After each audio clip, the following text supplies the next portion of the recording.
Welcome to Horror Echo. Hello everyone. I'm here to help you unwind and drift off to sleep.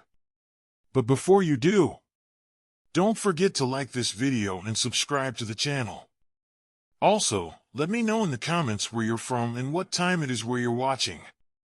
Now, get comfortable, relax, and let me take you on a journey into the unknown. Last week, I was going through some old photos I had taken at a cathedral downtown. I was about to choose a few shots for a client who specializes in restoring historical buildings. At first, everything seemed normal. The pictures looked fine, just the typical shots I'd taken during the day. But then, something caught my eye in one of the frames. In the corner of the photo, I saw a tall, thin figure wearing a black overcoat. It was standing near a column, facing away from the camera, but there was a thick shadow that hid part of its body. I zoomed in, trying to make out more details, but the figure's face was impossible to see. A cold chill ran through my chest. I figured it was probably just a passerby who had wandered into the shot without me noticing. I didn't think much of it at first, just brushed it off. But then, I moved on to the next photo, a different angle of the cathedral. And there it was again. The same figure, same black overcoat, standing near the entrance, turned away from the camera. My neck tensed as I stared at it. The silhouette was exactly the same as before. But now, it seemed to be in a completely different spot, closer to the center of the frame. I didn't remember seeing anyone wearing a black overcoat that day, and considering how hot it had been outside, that seemed odd. I stared at the photo for a few seconds, feeling uneasy. I decided to check a third shot, and sure enough, there it was again, standing near a column. By now, my stomach was starting to tighten. I could feel a tremor in my fingers as I moved the mouse across the screen. What was going on? I closed the photos, telling myself I was overthinking things. But the more I thought about it, the stranger it seemed. The next morning, I started doing some color corrections on the photos. I needed to finalize them because I had a deadline coming up. When I opened that first shot again, I was sure I remembered the figure being near the edge of the frame, partially hidden by a column.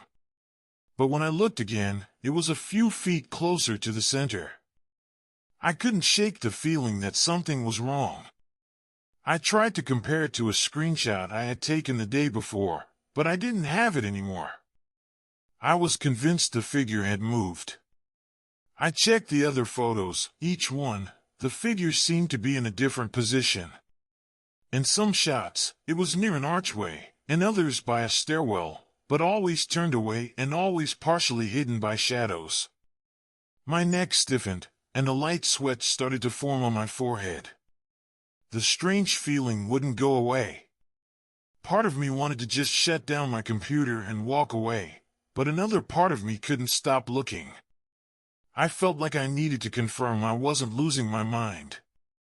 Later that evening, I decided to look at some older files. I pulled up some shots I had taken a few weeks ago at an abandoned monastery on the outskirts of town. They were high-resolution shots, meant for an architecture magazine. Everything seemed fine until I reached the last few photos. There it was again, the same tall figure in a black overcoat, standing in the background of a courtyard shot. It wasn't immediately obvious, but when I zoomed in, I saw it. Standing under an archway, facing away. My heart skipped a beat. I thought maybe it was just a glitch in the camera or some strange lighting issue, but the figure had a clear shape. The folds of the black overcoat were visible, and the silhouette was too consistent to be anything other than a person.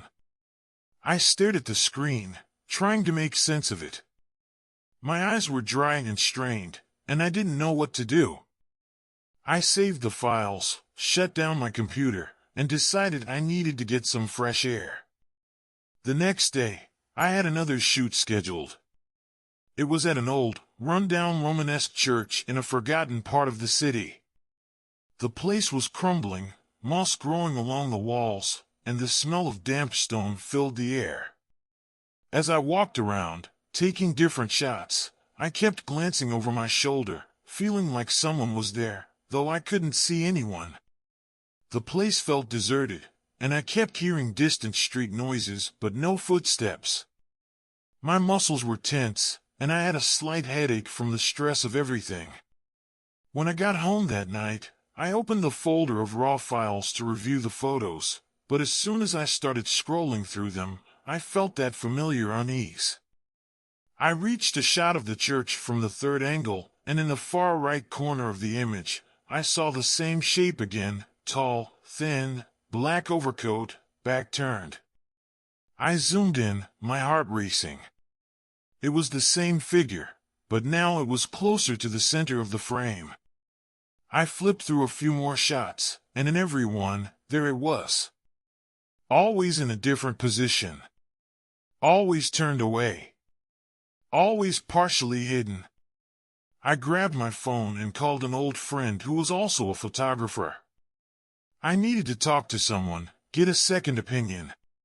He sounded skeptical when I told him about the figure, but agreed to meet me the next day. We sat down, and I showed him the files, pointing out the figure in each photo. He squinted at the screen and said it looked like a person, but he didn't understand why it would appear in all these different shots. He suggested maybe it was a homeless person who was following me around, but that didn't make sense. The locations were all over the city, and I hadn't seen anyone in a black overcoat, let alone in those positions. He checked the metadata of the files. Everything looked normal. No signs of tampering. He shrugged and suggested I take a break or maybe see a counselor. I understood he was just trying to help, but I couldn't shake the feeling that something was wrong. I spent the next few days trying to ignore it, telling myself it was just a weird coincidence or a technical glitch. But the more I thought about it, the more I couldn't let it go. I decided to do one more shoot to see if the figure would appear again. I chose an abandoned cloister in an industrial area. When I arrived, the place was quiet, just the sound of wind rustling through dry weeds. I set up my tripod and began taking photos, feeling uneasy the whole time. At one point, I thought I saw a dark shape near the far end of the courtyard, but when I looked, it was gone. My stomach sank, and my mouth went dry. I packed up quickly and left, anxious to review the images later. When I opened them that night, I saw it again. The figure was standing near a crumbling pillar. The posture was the same. Always facing away. Always partially hidden. I tried editing the photos to remove the figure, but no matter how many times I deleted it, when I saved the file and reopened it, there it was again. Like it wouldn't stay gone. I tried printing the images, thinking maybe it was just a screen issue, but even the prints showed the figure clearly in the same spots. I started avoiding the prints in my office. Every time I passed them, it felt like the figure was moving, inching across the frame. It made me uneasy, like I couldn't escape it. I even decided to investigate one of the locations where I had seen the figure. I returned to the cathedral where it had first appeared, hoping to replicate the shots. But no matter how hard I looked, the figure wasn't there. I felt some relief, but when I checked my older images, I noticed something unsettling. The figure was closer to the foreground now. It had moved again. Now, I don't know what to do. The figure keeps appearing, no matter how much I try to ignore it. It feels like something is following me, watching me every time I look at my photos. I've started avoiding old buildings, but no matter where I go, that figure seems to be there, waiting for me to look again. And I don't know if it will ever stop. I decided to take a break from photography for a while. I needed to clear my head, step away from all the tension. But even when I tried to focus on something else, the figure haunted me. It was like it was following me everywhere, lurking in the background of my thoughts. Every time I heard a faint noise, or when the wind picked up, I would instinctively turn around, half expecting to see that same tall, thin figure standing just behind me, silently watching. A few weeks passed, and the anxiety I'd been feeling slowly started to fade.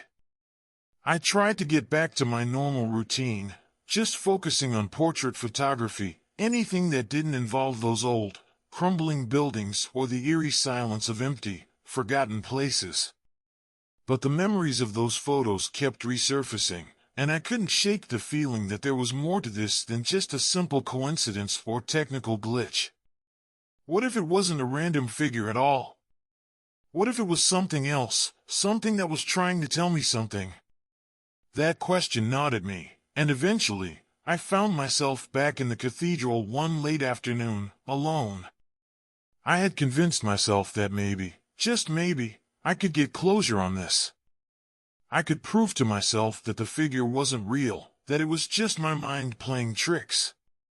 But the moment I stepped onto the grounds, I felt it again, the tightness in my chest, the unease that settled in my stomach. It was like the place was holding its breath, waiting for something to happen. I set up my camera, trying to focus on the stone columns and intricate details of the architecture. My tripod felt heavier than usual, like the weight of the camera was somehow connected to the weight of my own dread. As I clicked the shutter and checked the shots, everything seemed fine. No strange figures, no shadowy shapes lurking in the background. But just as I was about to leave, I caught a glimpse of movement in the corner of my eye. My heart skipped a beat, and I turned, half expecting to see something there. But there was nothing. I walked down one of the hallways in the cathedral, my footsteps echoing through the empty space. I was hoping that by taking these new photos, I could finally put my fears to rest. I didn't expect to see the figure, I told myself. It was over, wasn't it? Then, in the farthest corner of the courtyard, I saw it. The figure. I froze. It was just standing there, turned away, its black overcoat flowing slightly as if caught by an unseen breeze. For a moment, everything seemed to stop, time, the sounds of the city, the air itself. The only thing that existed in that moment was me and that figure. My breath caught in my throat as I took a step forward. The closer I got, the more I felt like I was walking through some kind of dream or nightmare. My eyes locked onto the figure's back, and I knew it wasn't a coincidence anymore. It wasn't just some person I had missed in the frame. This was something else. I raised my camera and clicked a shot. As the shutter snapped, the figure seemed to move. Not physically, not in the way a person would, but in the way something caught in your peripheral vision shifts just before you turn your head. It was there, and then it wasn't. I checked the camera's screen, and my stomach dropped. The figure wasn't in the frame anymore. But I had just seen it. I turned around, scanning the courtyard, but it was empty. I couldn't breathe. It was as though the air had thickened, pressing down on me from all sides. I felt dizzy, like the ground beneath me was shifting. My hands were shaking as I packed up my camera, trying to force myself to stay calm. The feeling was overwhelming, like something was watching me, waiting for me to look again. That night, when I got home, I opened the images. I had to. I had to know if the figure had shown up again. But this time, when I looked at the photos, something was different. I could see the figure in the background of one shot, but this time, its position had shifted again. It was closer to the center, just like in the earlier photos, but now, it looked bigger. It wasn't just a shadow, a shape. There was detail to it now. The black overcoat, the way the collar seemed to curl upward, the way it was turned so that it almost seemed like it was looking at me. I felt the weight of that gaze, even though it wasn't facing me. I tried to delete it. Again, I used the cloning tool, attempting to erase the figure from the shot, but it was useless. No matter how many times I tried, every time I saved the image and opened it again, the figure would return. As if it was tied to the file, bound to the very pixels on the screen. I looked at the printouts again. The ones I had pinned to my office board. Every time I walked past them, I had the strange feeling that they were subtly shifting. The figure seemed to move when I wasn't looking directly at it. I couldn't take it anymore. I had to get out of that office, out of my apartment. I couldn't be around those prints, those images. A few days later, I decided to visit the monastery again. The place where I had first seen the figure in the photos. I needed to see it again, to make sure I wasn't losing my mind. Maybe I could confront it. Maybe it would stop following me if I could just get close enough. I arrived just as the sun was beginning to set. The air was cooler, the shadows longer. I moved carefully through the ruins, setting up my camera, trying to recreate the conditions of that first photo. I took several shots, checking each one. At first, everything seemed fine. No strange figures in the frames. I even went so far as to walk down the hallways, checking every corner, every shadow. I was on edge, but I told myself that this time would be different. Then, as I walked back toward the courtyard, I saw it again. The figure. This time, it was standing in the archway, facing me. Its face was obscured by the shadows, but I knew it was the same figure. There was no mistaking it. I didn't know what to do. Should I run? Should I confront it? Or was I just spiraling into madness? I snapped the shot, my hands trembling as I adjusted the focus. But as the camera clicked, the figure's posture shifted. It turned its head, just slightly, as if acknowledging my presence. That was it.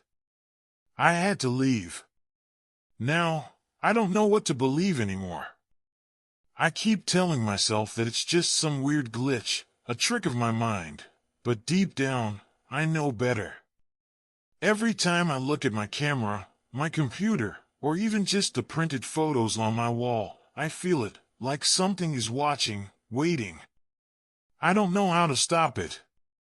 Maybe it's tied to me, to my photography, or maybe it's something older, something that has always been there, just out of sight. All I know is, every time I check my photos, I wonder if this will be the time I don't see it. But I know it's always there. Always waiting for me to look again. And I don't think it will ever stop. Days turned into weeks, and the unease I'd felt seemed to grow stronger with each passing moment. I couldn't shake the feeling that whatever was tied to those photos was following me. I stopped checking my old images. I couldn't bring myself to look at the monastery shots or the cathedral ones again. I focused on smaller, safer projects, portrait photography, studio work. Anything that didn't involve dark shadows or abandoned buildings. But even then, I still couldn't escape the feeling that I was being watched. It didn't help that every time I entered a new location for a shoot, my instincts would go into overdrive. My eyes would dart to the corners of the room, to any patch of darkness. I would check my photos obsessively afterward, hoping to avoid seeing the figure, but deep down, I knew it was still there, lurking somewhere in the frame. I tried talking to a few more people about it, other photographers, some friends who had experience in dealing with haunted or unusual locations. One friend, an older photographer who had worked on many historical projects, suggested I try something different. He said that sometimes, the energy of a place can leave behind a kind of residual imprint. It's not a ghost, not exactly, but an energy that can attach itself to objects or even photographs. He recommended I do a cleansing of my equipment, to reset the energy. I wasn't sure what to make of it, but at this point, I was willing to try anything. I spent the next few days gathering up my cameras, lenses, and equipment. I wiped them down carefully, cleaned every lens, and then, following my friend's advice, I left everything out in the sunlight for hours, hoping the rays would somehow purify the gear. I even burned some sage, as suggested. It felt silly, but I did it. Anything to get rid of whatever presence had attached itself to my work. But it didn't stop. One evening, I decided to try something new, something I hadn't done in a long time. I grabbed my camera, left my apartment, and walked around the city. The streets were quiet, the evening sun casting long shadows across the pavement. I told myself that this would be different. I'd take photos of the city at night, maybe something artistic, something with light and shadows that didn't remind me of abandoned buildings or empty courtyards. The city was alive, but I felt like an outsider. Every corner I turned, I couldn't shake the feeling that the figure was just behind me, waiting for the right moment to step into the frame again. But I kept going, snapping shots here and there. I forced myself to focus on the images, not on the creeping paranoia. At one point, I ended up in a quiet alley. It was an old part of the city, filled with brick buildings that had seen better days. I took a few shots of the graffiti-covered walls, the dim streetlights flickering above me. When I checked the display on my camera, I felt a sudden jolt. There, in the far corner of the shot, was the figure again. But this time, it wasn't distant. It was right there, clear as day, standing near a dumpster, its black overcoat blending into the shadows, but its presence unmistakable. My heart hammered in my chest. I tried to breathe, tried to steady my hands. But the figure just stood there, its back turned, like it was waiting for me to notice. I took another shot, and the figure moved. Just slightly, as if acknowledging that I had seen it, like it was aware of me. I quickly checked the rest of my shots. It wasn't in any of them, just that one. But the moment I zoomed in on the figure, I noticed something else. This time, the shadows weren't just casting over it, they were swirling around it, almost like they were alive. The overcoat moved unnaturally, as if the figure was shifting, adjusting its position in the shadows even as I looked at it. I felt the air grow heavy around me. The noise of the city seemed to disappear, and all I could hear was the beating of my own heart. I backed away from the alley slowly, but the feeling of being watched never left. It followed me, as if the figure had somehow latched onto me, its presence lingering in the space between my thoughts and my every move. When I got home, I threw myself into editing. I wanted to make sense of it, to rationalize what I had seen, but the figure was still there. I tried to erase it, to manipulate the images, but like before, it wouldn't go away. I even attempted to delete the file entirely, to get rid of it once and for all. But when I opened the folder again, the image was right there, as if it had always been there, waiting to return. I couldn't take it anymore. In desperation, I decided to reach out to a medium I had heard about from a friend. She was known for communicating with energies tied to places and objects, especially in situations like mine. When I contacted her, she agreed to meet, though she warned me that what I was experiencing could be dangerous. Still, I had to know. I sat across from the medium in a quiet, dimly lit room. She asked me to tell her everything, from the photos to the feelings I'd been having, the constant sensation of being watched. She closed her eyes for a moment, her face growing pale. When she opened them, she told me something I wasn't prepared for. "The figure in your photos," she said softly, "is not just a random person. It's something that's been tied to the places you've photographed. It has been watching you, following you. It's not human. But it's not something that's entirely outside of this world either. My blood ran cold. I asked her what I could do, how I could stop it. But she just shook her head. There's no way to rid yourself of it entirely. It's attached to you now. It will follow you wherever you go. I left her place that day feeling more lost than ever. I didn't know what to believe.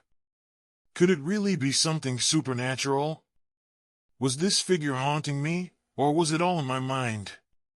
Every time I picked up my camera, every time I edited a photo, I could feel it watching me. No matter what I did, no matter how much I tried to run from it, the figure always seemed to find its way back into my world. I wish I could tell you that it all ended, that I found a way to escape this nightmare. But the truth is, I don't know if it ever will. Every time I pick up my camera, I wonder, will this be the time it finally shows up? Will I see it again, waiting for me, lurking just out of sight? One thing's for sure, I'll never look at a photograph the same way again. The days are beginning to blur together. The weight of the figure, its constant presence in my life, has begun to feel like a kind of suffocating inevitability. No matter how much I try to avoid the places I once loved to photograph, no matter how many different angles I try to take, it's always there in the back of my mind. Waiting. Watching. It's as if the very act of photographing is what invites it back, as though the shutter's click is some kind of signal for it to appear. I've tried everything to shake it off. I've been working with new clients on safer projects, portrait sessions, corporate events, anything that takes me away from the old buildings, the forgotten places that seem to attract the figure like a magnet. But even in those moments, when I think I'm safe, I'll look up from my camera, and it feels like I'm not alone. It's subtle at first, a sense of someone standing behind me, the hairs on the back of my neck prickling. Sometimes, I even catch a fleeting shadow in the corner of my eye, but when I turn, there's nothing there. I've stopped editing photos as often, afraid to open my files and find it lurking once again. I've deleted entire folders, thinking that if I just erase the images, I can forget about the figure. But even when I do that, when I move on to other shoots, it feels like it's waiting. I'll open a new folder, check my latest shots, and before I even look at them in detail, I can feel that gnawing sense of dread creeping up my spine. One afternoon, I was working with a client at a modern, high-rise building. The bright, clean lines of the office felt worlds apart from the dark, decaying spaces where the figure had first appeared. I thought this would be the perfect escape from everything, a fresh start. I felt almost foolish for letting my paranoia get the best of me. As I clicked through the shots, focusing on angles of the glass windows and sleek furniture, I had the briefest moment of relief. Maybe this was it. Maybe the figure had finally left me alone. But as I checked the last shot of the day, I froze. There, in the background, behind a row of desks, just at the edge of the frame, was the figure. Tall, thin, black overcoat, facing away from the camera, barely visible in the shadow of an open doorway. It had followed me here. How was that possible? This wasn't some forgotten ruin, some dark cathedral or abandoned monastery. This was a modern office building. There was no reason for it to be there. My heart pounded in my chest, and I couldn't breathe. I stared at the figure for what felt like an eternity. My finger hovered over the delete button, but I couldn't do it. I didn't want to erase it. Not this time. I needed to understand. I zoomed in on the figure, scrutinizing every detail. It wasn't just a silhouette anymore, it was clearer, more defined. The folds of the overcoat looked more distinct. The shadows surrounding it were heavier, darker. I blinked, rubbed my eyes, and looked again, but it hadn't changed. It was still there, waiting, just as it always had been. I felt sick. The figure hadn't just appeared in this photo. It was as if it was becoming more and more real with each passing image, as if it were evolving. It had grown bolder, somehow more solid. I shut down my computer and sat there for a while, the quiet hum of the office building surrounding me. I couldn't go home. I couldn't face it again. I couldn't face the figure that had followed me into this new space, this new chapter of my life. It was like it had anticipated my escape, followed me through the photos, through the very fabric of my work.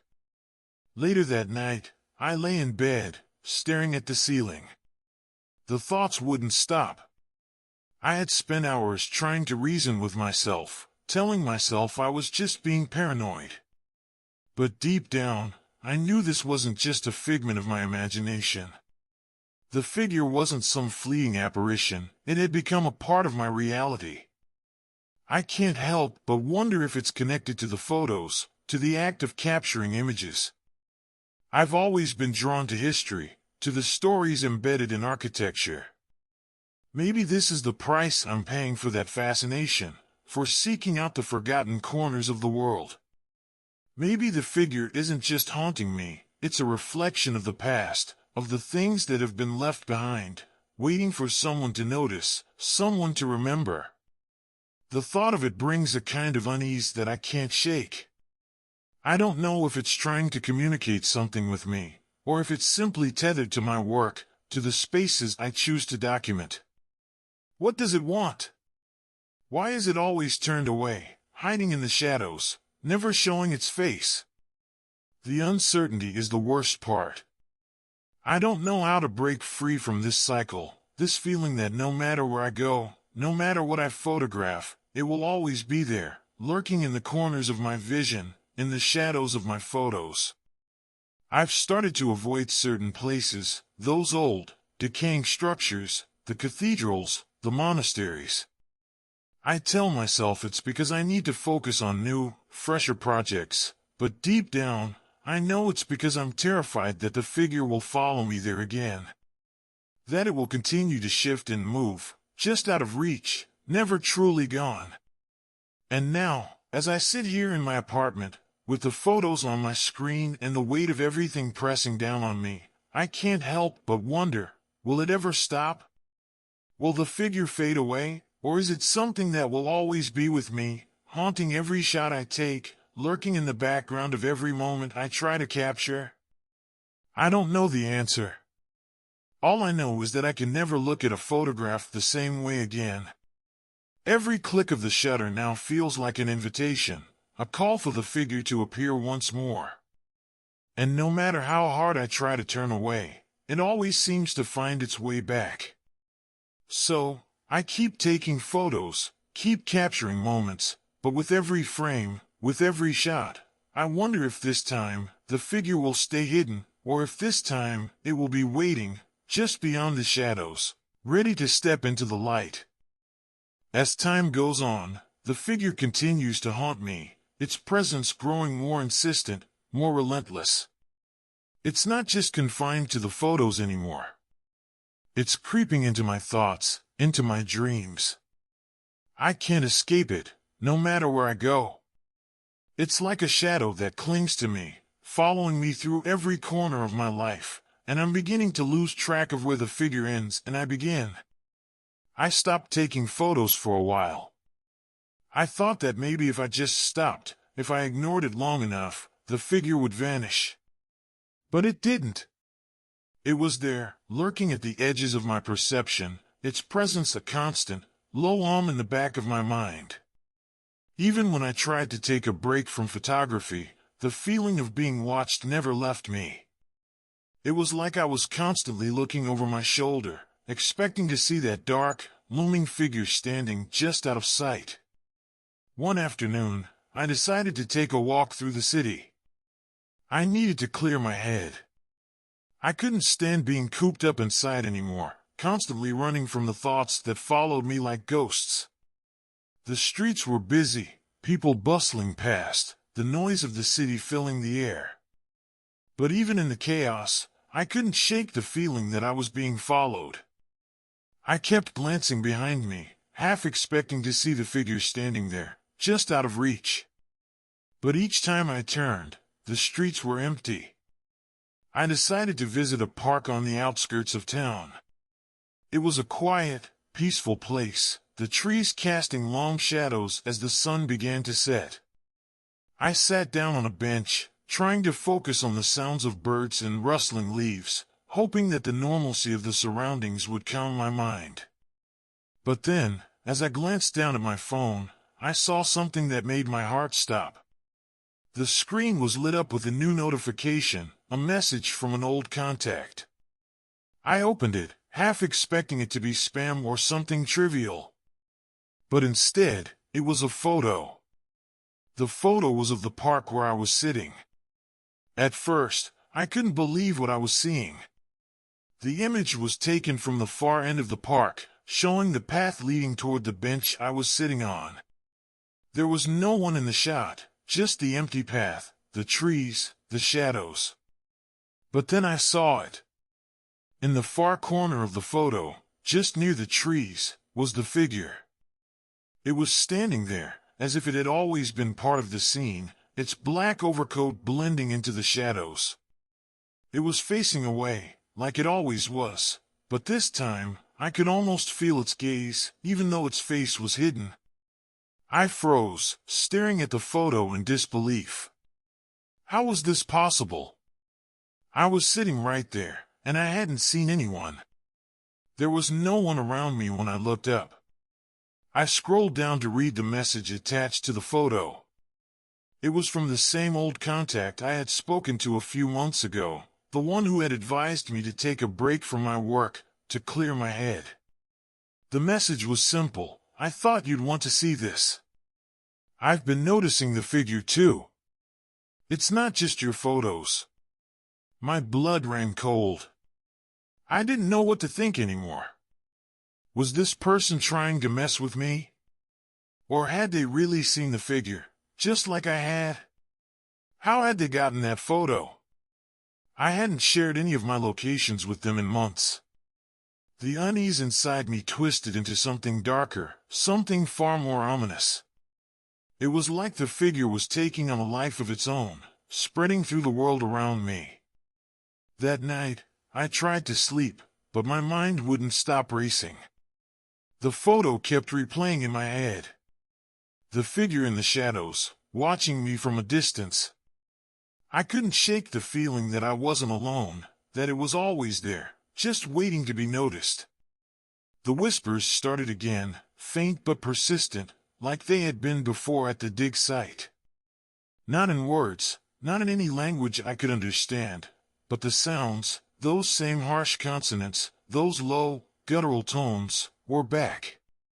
I couldn't ignore it anymore. I had to confront it.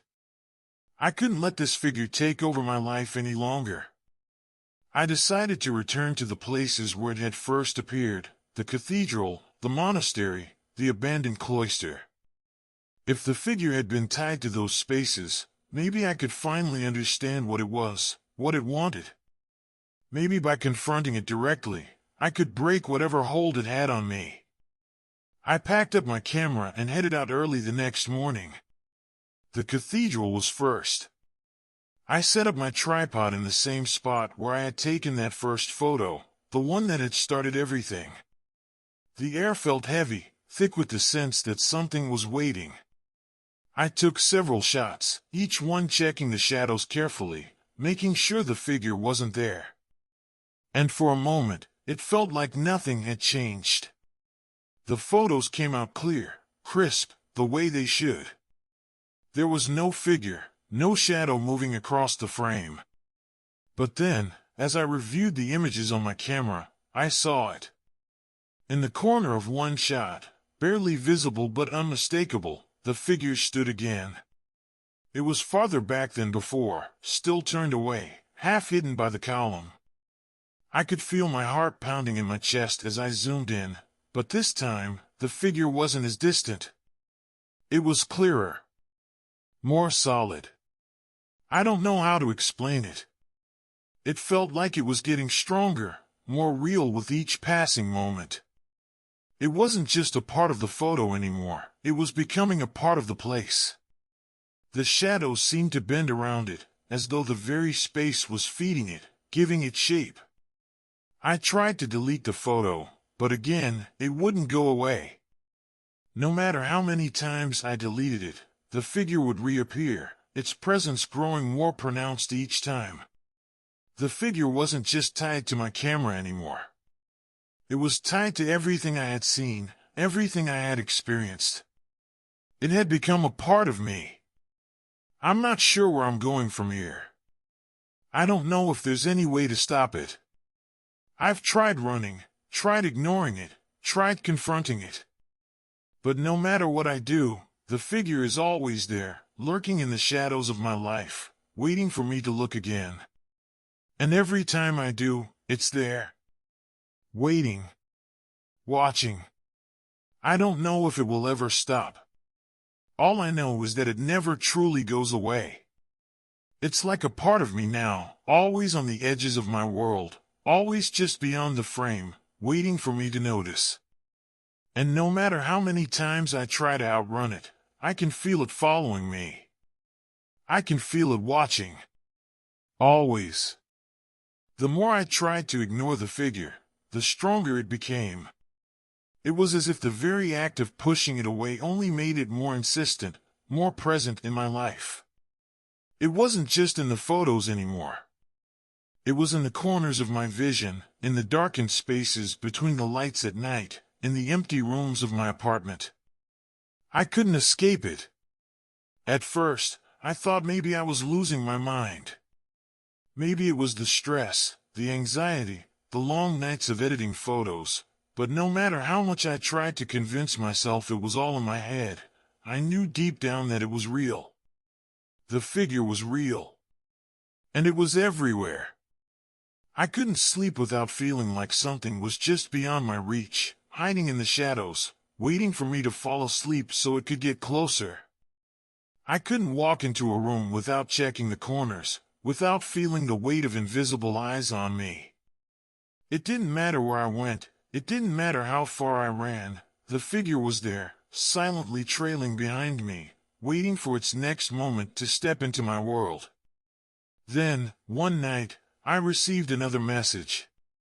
It was from my old friend, the photographer I had talked to a while ago, the one who had told me to take a break and see a counselor. This time, the message was different. Instead of a simple text or a casual greeting, it was a photo. And this time, it wasn't just of some random place. It was a photo of a street near my apartment. At first, I didn't know what to think. The street was quiet, the street lights casting long shadows along the pavement. But then I saw it, the figure, standing in the distance, at the far end of the street, barely visible in the darkness. I stared at the photo for a long time, my heart hammering in my chest. How had it gotten here? How had it found me again, in a place I thought was safe? The photo was taken at night, just like the last one. And the figure, standing in the shadows, seemed closer than before, like it was walking towards me, slowly but surely, step by step.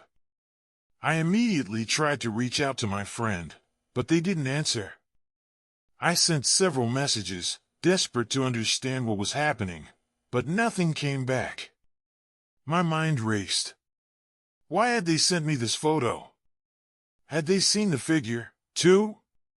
Was it trying to communicate something through them? Or was it a warning? The thought of confronting it again made my stomach turn. I had already tried everything I could think of. I had avoided the old buildings, the dark places. I had even tried to change my surroundings, to take on new projects, new subjects. But it didn't matter. The figure was always there, watching from the edges of my world, quietly moving through my life. The following days were filled with a creeping dread. I couldn't stop thinking about that photo. About the figure coming closer. I couldn't shake the feeling that it was moving toward me, step by step, until it would finally be standing right in front of me. I didn't know what would happen then, but the thought terrified me. What if it was waiting for me to let my guard down, to face it one last time? I knew I had to do something. I had to stop it before it took over completely, before it became too much to bear. So I decided to go back to the place where it all began, the cathedral. It felt like the only place where I might be able to understand what was happening. The figure had appeared there first, and maybe, just maybe, I could finally get some answers. I didn't know if I was ready for what I might find, but I couldn't keep running. I arrived just as the sun was beginning to set, the golden light casting long shadows on the stone walls. It felt different this time, darker, more oppressive. The air seemed heavy, thick with something I couldn't quite place. My steps echoed through the empty hallways as I set up my camera once again in the same spot where I had taken that first photo.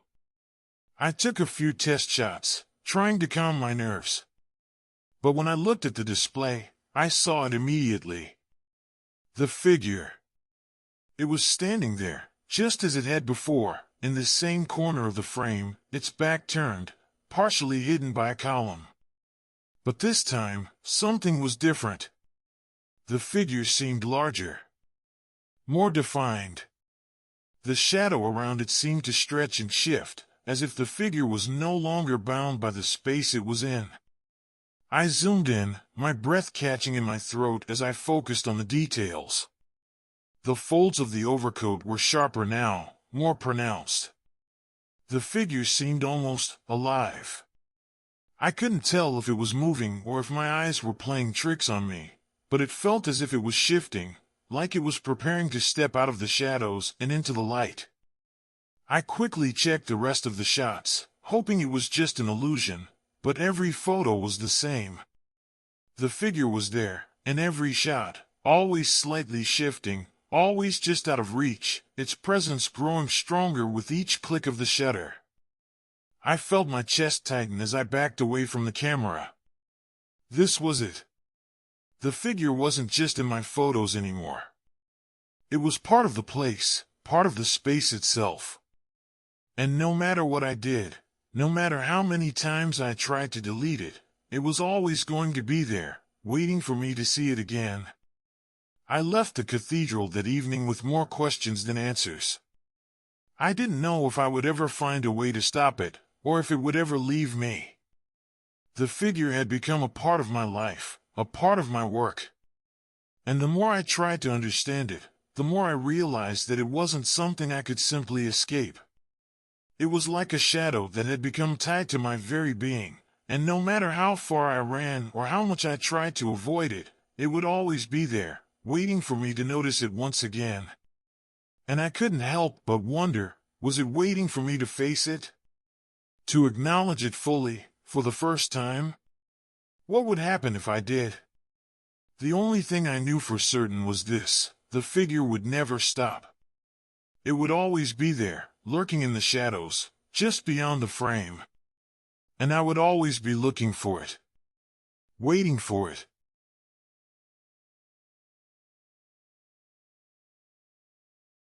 The longer I tried to avoid the figure, the more it felt like it was slowly taking over my world. It wasn't just in the photos anymore, and it started to seep into my everyday life. I couldn't even walk down the street without feeling like someone, or something, was following me. I would glance behind me, half expecting to see that tall, thin figure in the black overcoat, always facing away, always hidden in the shadows. It was like it had found a way to escape the confines of the photographs and enter my reality. I began to lose track of time. Days would pass in a blur, and all I could think about was the figure. I couldn't focus on anything else. Every time I closed my eyes, I saw it. Every time I opened my camera, I felt its presence lingering in the frame. It was like the world had become a reflection of those photos, a distorted, shadowy version of reality, always on the verge of revealing the figure once again. I tried to distance myself from the photography world, thinking maybe it was my work that was causing all of this. Maybe it was the places I was photographing, the forgotten corners of the city, the abandoned ruins. I thought if I focused on something else, something brighter, something new, the figure would finally let go of me. But that only made things worse. I started to notice odd things happening in my apartment. Objects would be slightly out of place, as if someone had been moving them around when I wasn't looking. The air would get colder at night, even though the heating was on. And sometimes, just as I was about to drift off to sleep, I would hear faint footsteps, slow, deliberate, walking down the hall, stopping right outside my bedroom door. When I would check, there would be no one there. But the feeling of being watched would stay, hovering in the air like a cloud I couldn't shake. One night, I couldn't take it anymore. I decided to confront it head-on. I had to find a way to end this, to break whatever connection there was between me and the figure. Maybe if I understood it, if I could somehow communicate with it, I could finally free myself. I returned to the old cathedral again. This time, I wasn't just taking photos. I was going to see if I could provoke some kind of response. I set up my camera in the same spot where the figure had first appeared, the place where I had taken that first shot that had started everything. The air was thick with anticipation, and the silence in the cathedral felt oppressive, like the building itself was holding its breath. I whispered into the empty space, my voice trembling, unsure of what I was even saying. "Why are you following me? What do you want?" For a moment, there was nothing. Just the eerie quiet of the cathedral, the faint rustle of the wind outside. Then, as I clicked the shutter on my camera, I saw it. The figure, standing near a column, just as it always had. But this time, it was different. The figure wasn't just facing away from the camera. It had turned slightly, as if it was aware of me, aware that I was there, that I was speaking to it. The shadows around it seemed to shift, almost like it was coming closer, inching its way out of the dark. My breath caught in my throat. I zoomed in on the figure, desperate to see its face, to understand what it was. But it was still hidden, still turned away. However, this time, there was something else. A strange glow around it, faint but unmistakable. It was like the figure was drawing energy from the shadows, from the very space around it. I couldn't look away. It was like the figure was feeding off my fear, feeding off the tension in the air. I snapped a few more shots, my hands trembling as I did. Each time, the figure seemed to grow closer, its outline more defined, as if it was stepping into the light. And then, as if it had heard my thoughts, it did something I wasn't prepared for. It moved. Not like a person, not like anything I had ever seen. It wasn't a natural movement. It was more like a shift in reality itself, like the fabric of the world was bending around it. The figure didn't walk or turn, it simply shifted. It was suddenly closer, standing right at the edge of the frame, and I could feel it. I could feel its presence more than I could see it. My heart raced in my chest. The temperature in the cathedral dropped suddenly, and I could see my breath cloud in front of me. I felt a chill crawl up my spine. The figure was moving toward me, and I didn't know if I was ready for what was about to happen. I backed away from the camera, my hands shaking uncontrollably. I tried to stop, to force myself to leave, but it was like the figure was pulling me in, like I had no choice but to face it. I felt a pressure in my chest, like something was tightening around my heart, squeezing the air from my lungs. I heard a whisper, faint but clear. The sound of the figure's voice, though it wasn't a voice at all. It was just a murmur, a low hum that filled my ears and reverberated in my skull. It wasn't a language I recognized, but it felt familiar. Like it had always been there, buried deep in my subconscious. The air around me grew heavier, colder, and I felt the ground beneath me tremble, just slightly.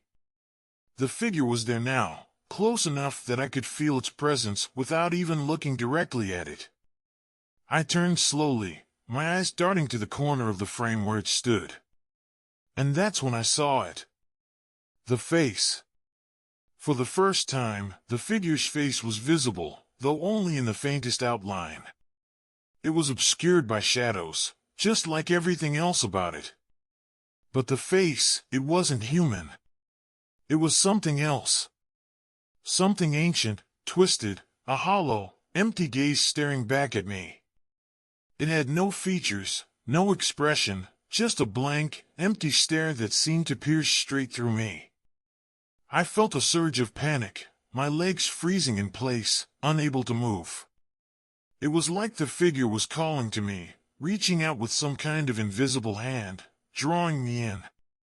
I couldn't breathe, couldn't think.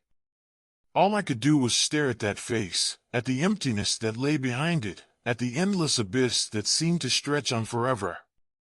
I finally snapped out of my trance, stumbling backward, trying to escape, to run. But as I turned to leave, I heard it, loud and clear, right in my ear. A voice. It wasn't a whisper this time. It was loud, sharp, cutting through the silence like a blade.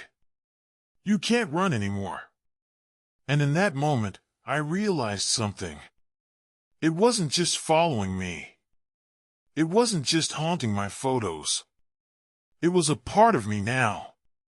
It always had been. I couldn't escape it. It had become a part of my world, and it would always be waiting for me, just beyond the shadows. And no matter where I went, no matter what I did, it would never stop. It would always be there, watching. Always. I thought that by confronting the figure, I might finally rid myself of it. But as I stood there in the cold cathedral, staring at that hollow face, I realized the truth. It wasn't something I could fight, and it wasn't something I could outrun. The figure wasn't a ghost, a glitch, or a trick of the mind. It was something older, something that had been waiting for someone to notice it, to give it form. And now that I had, there was no going back. The figure was not merely attached to my photos or my work. It had woven itself into my life, into the very fabric of my existence. It had become part of me in ways I couldn't understand or escape. It had fed off my fear, my curiosity, my obsession with the past. And no matter where I went, no matter how far I tried to run, it would follow. It would always be there, waiting in the shadows, just out of sight, waiting for me to turn the camera on again. I left the cathedral that night, but the feeling of the figure stayed with me. Every step I took felt heavy, as though the weight of the figure was pressing down on me from all sides. I couldn't escape it. It had become my constant companion, lurking in the background of my thoughts, in the corners of my vision. I tried to return to my normal life, to find solace in the mundane, to focus on the things I used to love. But nothing felt the same anymore. Every street I walked down, every place I visited, felt like it had been touched by the figure. Like it had left a mark on everything I did. I couldn't look at a photograph without feeling its presence in the frame. I couldn't hear footsteps behind me without turning, half expecting to see it standing there. I don't know how much longer I can live like this. The figure is always with me, a constant reminder of the things I've seen, the things I've uncovered. It doesn't speak to me, not directly. But I can feel it. I can feel its presence, like a shadow that never quite leaves, following me wherever I go. I know I'll never escape it. No matter what I do, the figure will always be there. Always waiting for me to look again, to see it in the frame, to acknowledge it once more. It's a part of me now. A part of my story. And there's nothing I can do to change that. All I can do is keep taking photos, keep capturing the world around me, and hope that one day, I'll stop seeing it. But I know deep down that the figure will always be there, waiting. Always. And so, I carry on. The camera in my hands is both a tool and a burden. A way to capture the world, yes, but also a way to keep looking into the shadows, to keep searching for something I can never truly understand. The figure will always be there, no matter where I go, no matter what I do. And I'll always be looking for it. Story 2. The Vanishing Hitchhiker. It was the kind of night that seemed to stretch on forever, cold, dark, with the kind of silence that fills the air when nothing else is moving. I was driving back from a job out of town, heading down the winding road that cut through the woods. It was a route I knew well, a stretch of highway that seemed to have a life of its own in the dead of night. No cars, just me and the low hum of the engine. The radio had been quiet for a while, and I was starting to get that restless feeling that comes from being on the road too long. I'd had a long day, and all I wanted was to get home. But as I turned a sharp corner, something caught my eye, a figure on the side of the road. At first, I thought it was a trick of the lights, maybe a tree or a sign reflecting in my headlights. But as I got closer, I saw that it was a person. I slowed down, my headlights washing over a young woman standing by the shoulder. She was wearing a long coat, dark hair falling loosely around her face. She looked like she'd been standing there for a while, the way she didn't seem startled by the sound of my car approaching. I pulled over, rolling the window down. "Need a ride?" I asked, my voice sounding louder than it should have in the quiet of the night. She didn't immediately answer. Instead, she took a moment, her eyes scanning the road before she looked back at me. She seemed hesitant, but then nodded. "Thank you," she said softly, almost whispering. I unlocked the door and she slid into the passenger seat, the chill of the night air following her inside as she closed the door. I didn't say anything at first. There was something about her presence that felt off, like a lingering shadow I couldn't shake. But I told myself it was just the hour, the isolation of the road. I glanced at her as I drove, noticing that she wasn't looking out the window like most people would. She was staring straight ahead, her hands folded in her lap, her posture stiff. The silence between us grew heavy, the kind of uncomfortable quiet that fills the car when two strangers are in close proximity but don't quite know what to say. Finally, after a few minutes, I broke the silence. "Where are you headed?" She didn't answer right away, and I found myself stealing a glance at her. She was still staring straight ahead, her face expressionless. It was like she hadn't even heard me. "Where are you going?" I asked again, more insistent this time. Her voice broke the silence with a soft, almost distant reply. "I'm trying to get home. Just over the hill, a few miles from here." I nodded, but something in her tone felt strange. It was like she wasn't fully present, like there was something more she wasn't telling me. I thought about asking her more, but the words didn't come. Instead, I focused on the road ahead, the dark woods blurring past on either side. The miles seemed to stretch on forever, and the woman never spoke again. It was as though the two of us were suspended in time, driving through an endless night. But then, just as I was about to turn onto the final stretch of the road leading into town, I glanced at the passenger seat. She was gone. I slammed on the brakes, my heart leaping into my throat. The seat was empty. There was no sign of her, not a trace that she had ever been there at all. I quickly turned to the rearview mirror, scanning the dark road behind me, but there was nothing. No sign of her walking, no shadow in the distance. I sat there for a moment, my mind racing. Could I have imagined it?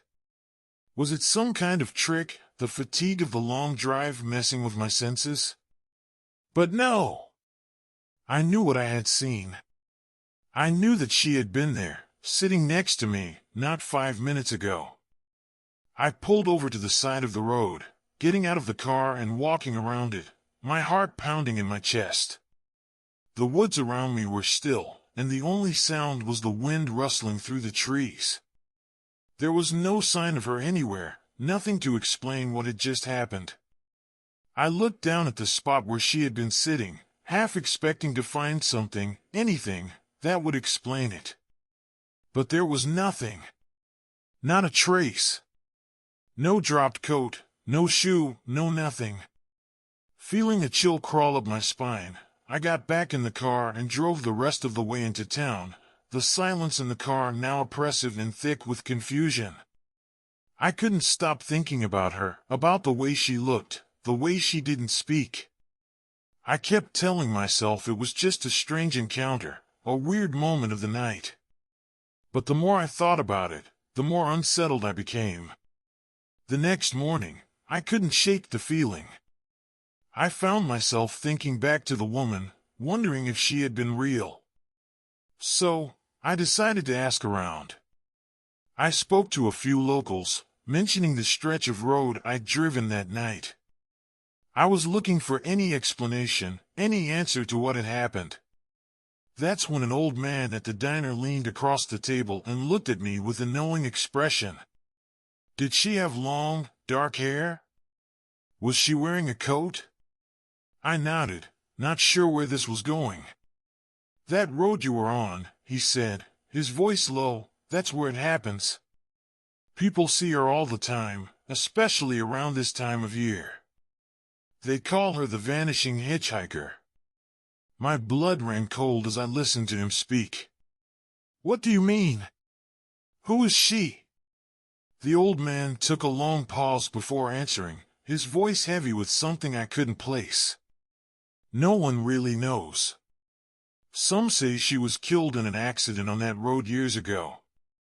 Others say she's just a restless spirit, trying to get home. But whatever the case, she never makes it. People who pick her up, they see her, but when they look away for a second, she's gone. I couldn't speak. It felt like the ground beneath me had shifted, like everything I thought I knew about reality had suddenly been called into question. The woman in the car, the cold silence, the sudden disappearance, it all started to make a sickening sense. But what did it mean? Was she real? Or was I just another victim of the legend? All I knew was this, I'd never drive that road again. And if I did, I'd never stop for a hitchhiker again, no matter how lonely the road seemed. Because some stories aren't just stories. Some things aren't just figments of the imagination. Some things are waiting on the side of the road. And once you pick them up, you may never be able to put them down. As the days passed, I couldn't shake the feeling that I had crossed a line, one that would change everything about how I saw the world. I kept thinking about the woman, the vanishing hitchhiker, as the locals called her. Was it a ghost, a legend, or something more? I couldn't stop replaying that night in my head, over and over, each time trying to find an explanation for what had happened. But the more I thought about it, the less sense it made. The world around me seemed to change. The road that had once felt familiar now seemed foreign, menacing even. I found myself avoiding it, taking detours just to keep from passing that stretch where I had picked her up. The shadows seemed deeper, the silence heavier. Every time I drove anywhere, I couldn't help but wonder if she would appear again. But I told myself it was just my imagination, that I was just a little shaken from the encounter. A few weeks later, I was back on the road for work, a longer trip this time. The job was in a neighboring town, and I had to drive through the same stretch of highway where I had picked up the woman. As I approached the turn where I'd seen her, my palms began to sweat, and I could feel my heart pounding in my chest. I told myself to relax. It was just a memory. There was no reason to expect anything strange this time. But as I neared the spot, my headlights flickered. It was brief, just a quick flash, but enough to make me look up. And that's when I saw her. The woman stood there again, at the side of the road, just as she had before. Her dark hair fell over her face, and her long coat swayed in the wind. She didn't look up when I approached. She didn't seem startled by my headlights. She just stood there, motionless. This time, I didn't stop. I couldn't. I didn't know why, but a deep, instinctive fear gripped me. I kept driving, my grip tight on the steering wheel. I glanced into the rearview mirror, expecting to see her fading into the distance, but when I looked back, she was gone. I took a deep breath, trying to calm myself, but my heart was still racing. I couldn't believe it. It was like she had been waiting for me. Like she knew I would pass by. I pulled over at the next rest stop to collect my thoughts, to make sense of what had just happened. As I sat in my car, I saw something move out of the corner of my eye. I turned quickly, my heart leaping in my chest, but there was nothing there. Just the quiet stillness of the night. I was starting to feel like I was losing my grip on reality. Was I imagining these things? Was I just so obsessed with the encounter that my mind had started playing tricks on me? I didn't know what to believe anymore. But as I drove back into town, I felt the weight of the encounter pressing on me. I couldn't shake the feeling that the woman was still out there, still watching, still waiting for someone to pick her up. When I got home, I decided to do some research. Maybe there was something more to this, something that could explain what had been happening. I started looking up local legends, stories about hitchhikers, and strange occurrences along the road. That's when I found it, a newspaper article from years ago about a fatal accident on that very stretch of highway. A woman had been killed, struck by a car while walking along the road in the middle of the night. The article mentioned that no one had ever found out who she was, or why she had been walking there. I felt a chill run down my spine as I read the details. The description matched her: dark hair, a long coat, and the same stretch of road where I had picked her up. But the article didn't mention any sightings, no strange reports about her appearing to people. There was nothing about the vanishing hitchhiker. I kept reading, and then I found something that made my blood run cold.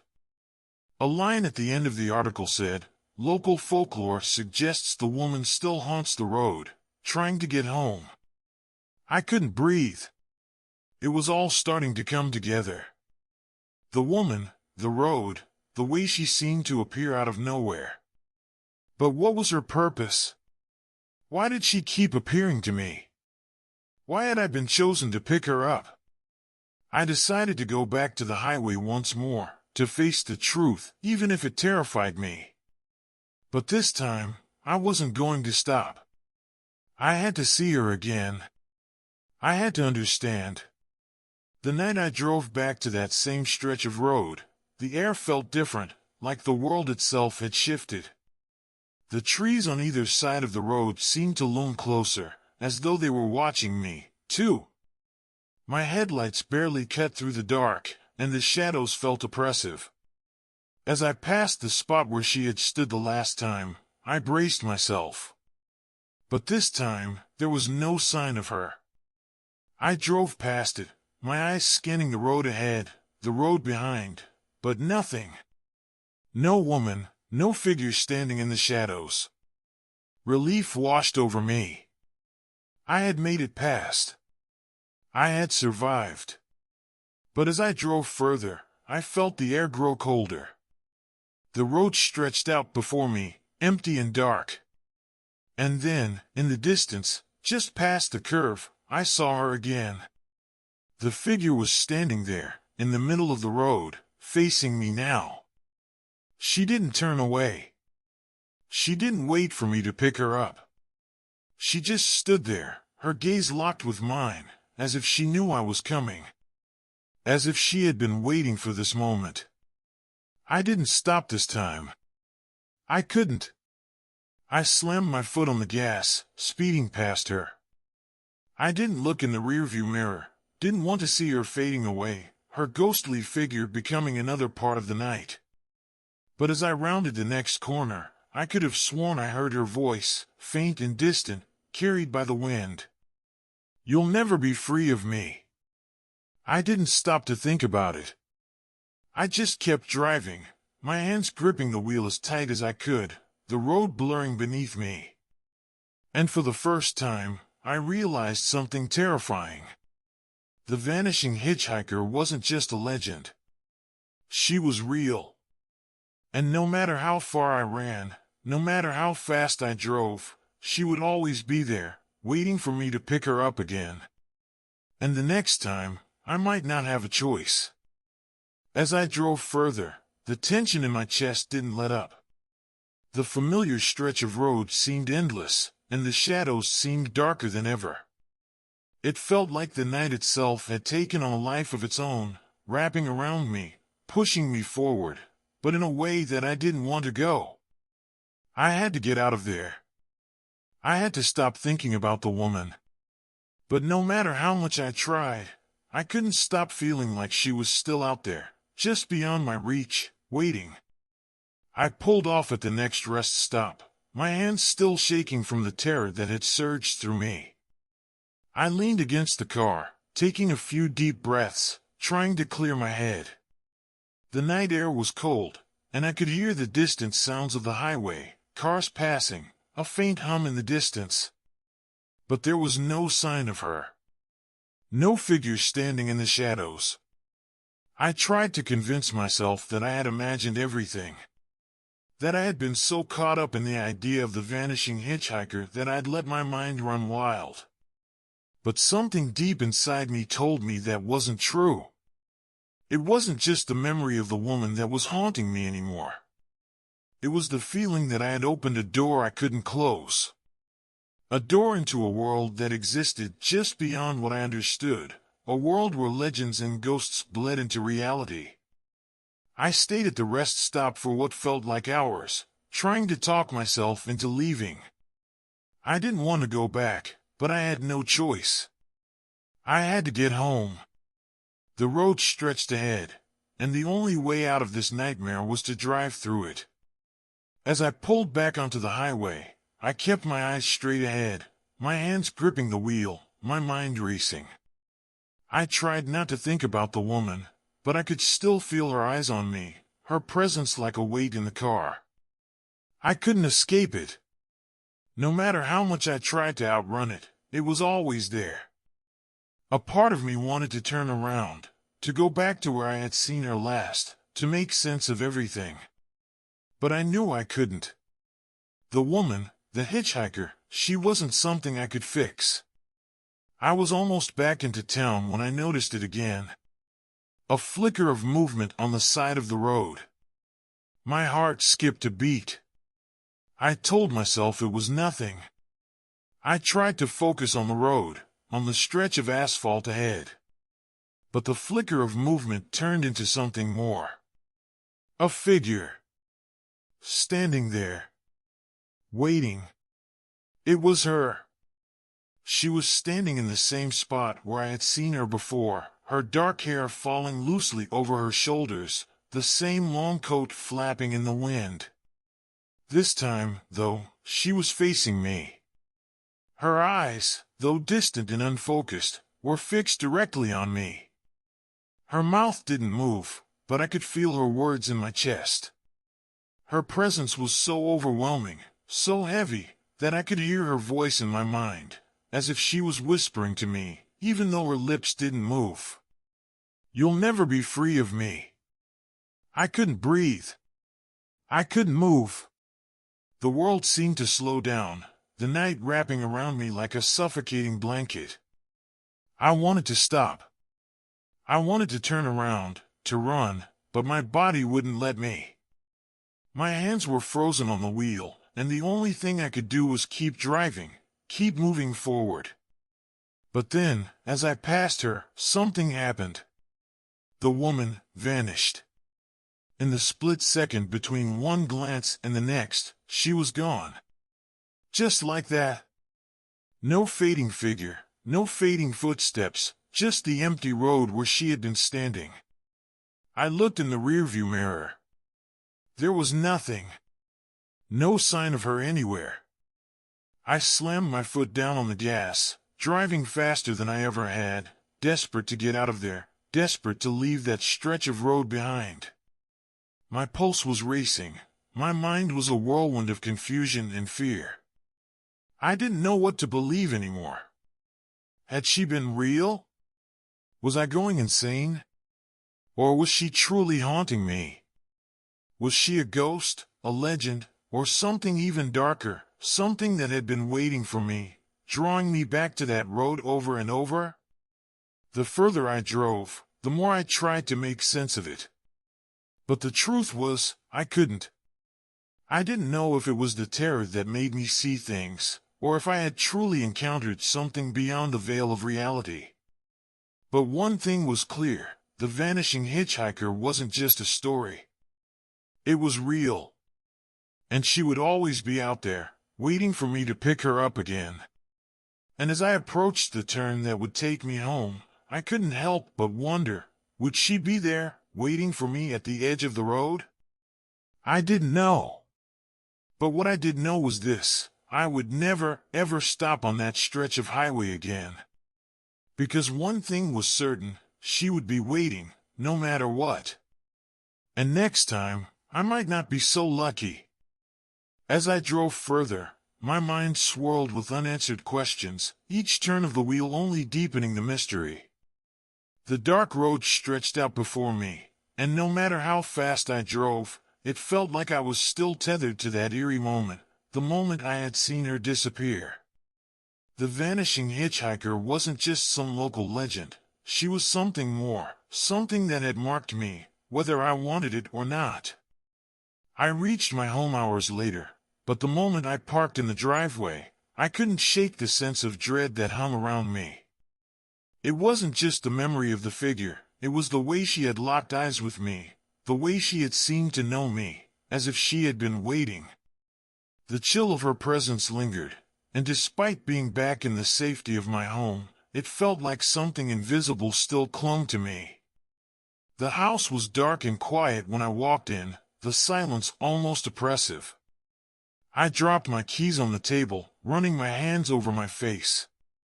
I was exhausted, both physically and mentally, but sleep wouldn't come. The image of her vacant gaze, kept creeping into my thoughts. What did she want from me? Why had she chosen me? The more I thought about it, the more I realized I didn't want to know the answer. And yet, there was a part of me that couldn't help but feel like it was something I needed to understand, something I had to unravel. I tried to go to bed. I closed my eyes, trying to shut out the noise in my head, but sleep eluded me. The darkness of my room felt heavier than usual, suffocating even. Every creak of the house, every distant noise seemed to set my nerves on edge. And then I heard it, faint at first, just a whisper. "You'll never be free of me." I froze, the words cold and clear in my mind. They weren't just a memory of what I had heard before. No, this time, they were in my room. They were coming from the shadows, from somewhere just out of sight. I shot up in bed, my breath coming in quick gasps. There was nothing there, of course, nothing but the darkness of the room and the beating of my heart. But then, something else caught my eye. A figure. A shadow, just at the edge of my room, standing still in the doorway. My heart nearly stopped. It couldn't be. It just couldn't. I couldn't be seeing this. But there she was, unmistakable. The same long coat, the same dark hair. She was standing there, facing me, in the doorway. I couldn't move. The fear was paralyzing. She didn't step forward. She didn't even blink. She just stood there, watching me, the silence stretching between us, thick and suffocating. It felt like time itself had frozen. Then, slowly, her lips moved. And once again, that voice filled my ears, though it was barely above a whisper. "I've always been here." The words sank into my chest, cold and sharp. She wasn't just some lost soul wandering the roads, waiting for a ride. She was something else, something that had been following me long before I had ever laid eyes on her. I didn't understand it, but in that moment, I realized it didn't matter. She wasn't going to let me go. She would never let me go. As the seconds ticked by, I could feel the space between us close, though she never moved. It was as if her presence was filling the room, suffocating the air, dragging me into her world.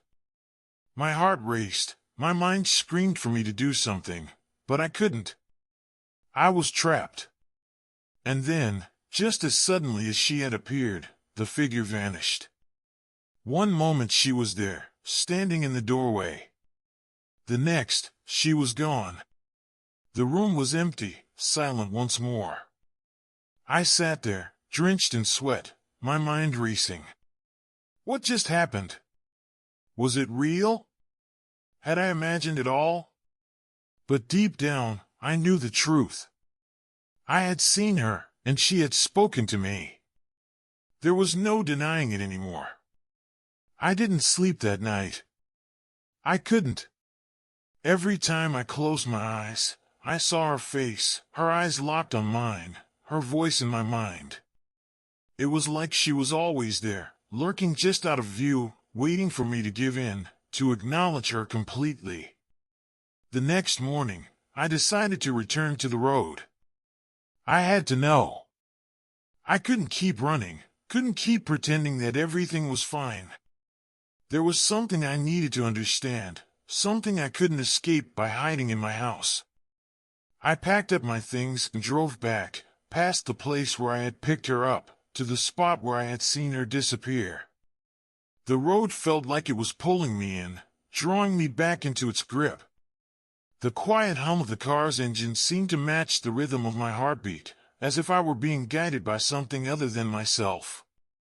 I tried not to think about what had happened, tried not to remember her voice, but it clung to me like a shadow. And when I reached that familiar stretch of road, I didn't stop. I drove past it, past the place where she had been standing, past the place where I had seen her for the last time. But this time, something was different. Something in the air felt wrong, heavier than before. I turned the corner, my headlights flashing across the road ahead, and then I saw it. The figure.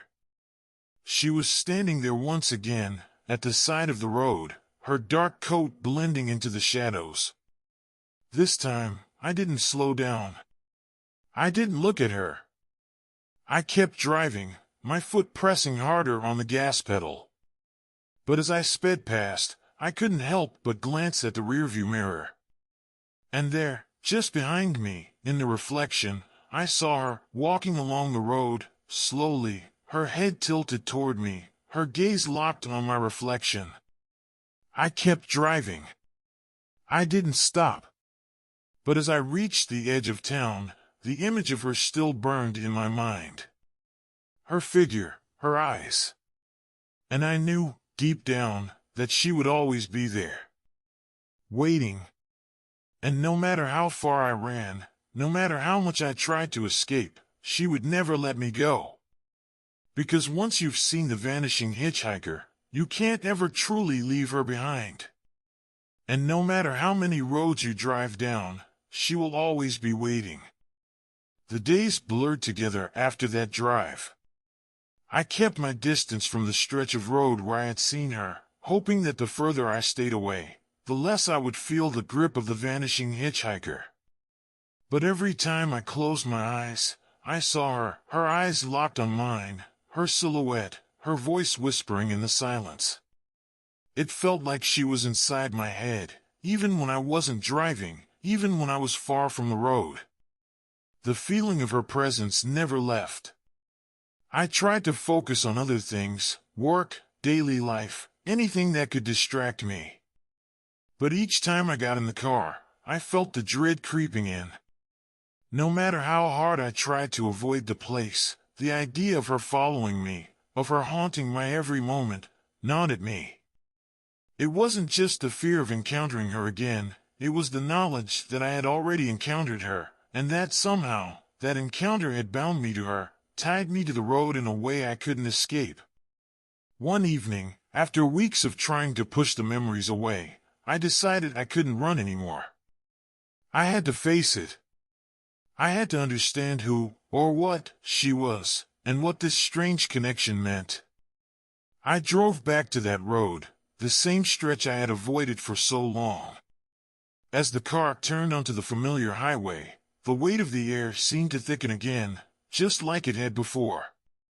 It was as though the road itself had a memory, an energy that waited for me to return. I slowed as I reached the spot where I had first seen her, the place where she had vanished. This time, I wasn't going to drive past. I wasn't going to avoid it. I was going to stop and face whatever was waiting for me. I parked at the side of the road, the headlights cutting through the thick night. The trees were silent, the world eerily still. I stepped out of the car, my breath visible in the cool night air.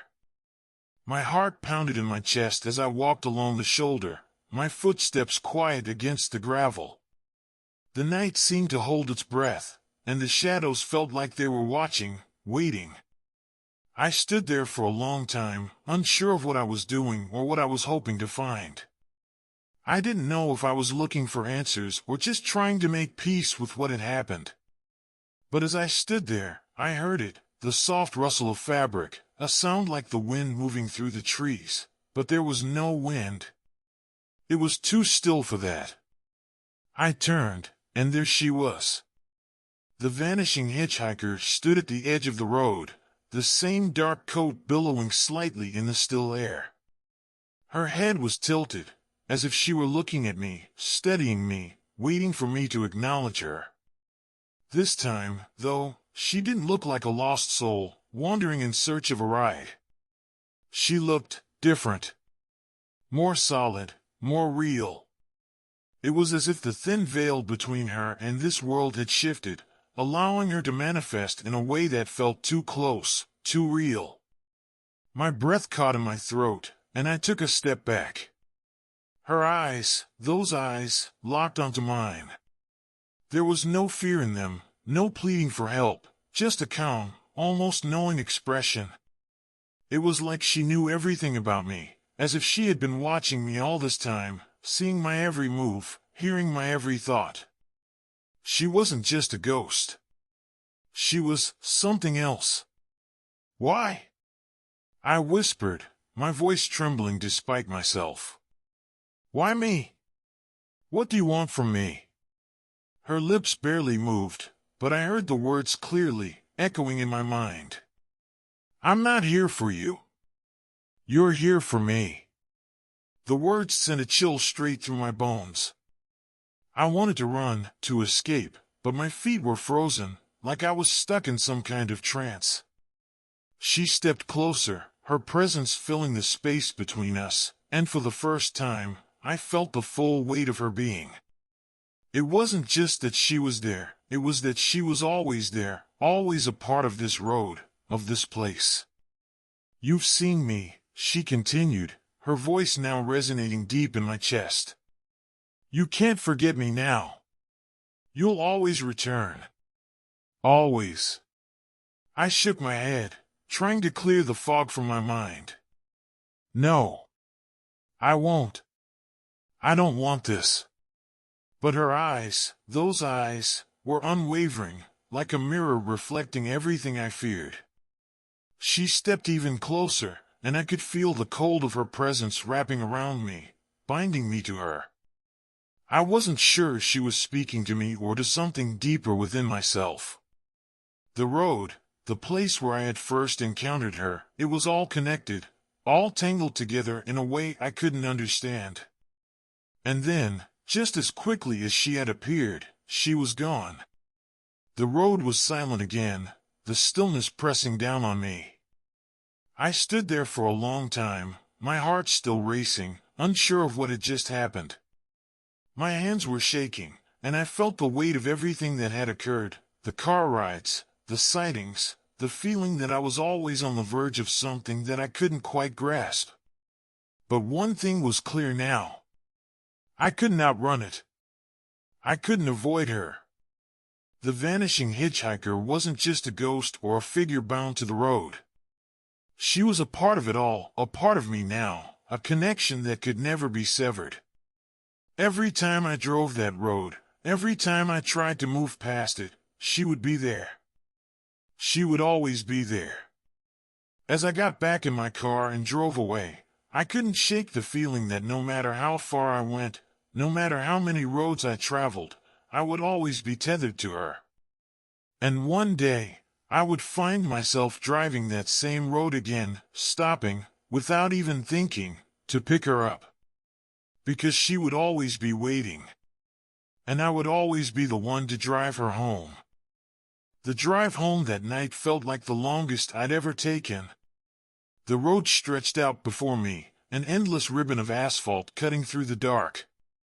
Each mile felt like a weight pulling me back towards something I couldn't escape, something that had attached itself to my very soul. The vanishing hitchhiker had marked me. I didn't know how or why, but she had. I tried to focus on the road, tried to keep my eyes ahead, but the words echoed in my mind, "You'll always return." Always. Every turn, every curve, felt like I was driving deeper into her world, into her reach.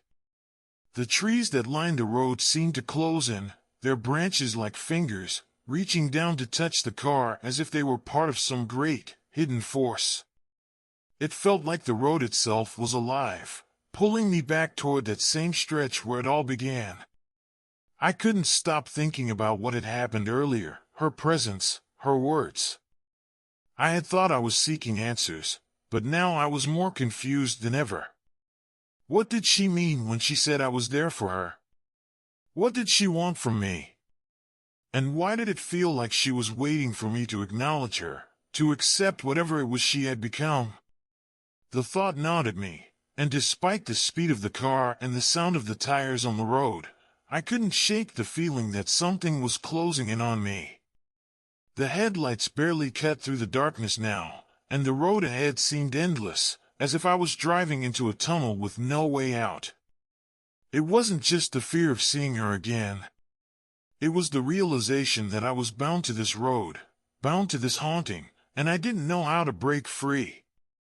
Suddenly, my car jerked, the tires screeching, and I felt a sharp lurch in my chest as though the vehicle itself had stopped at the edge of a precipice.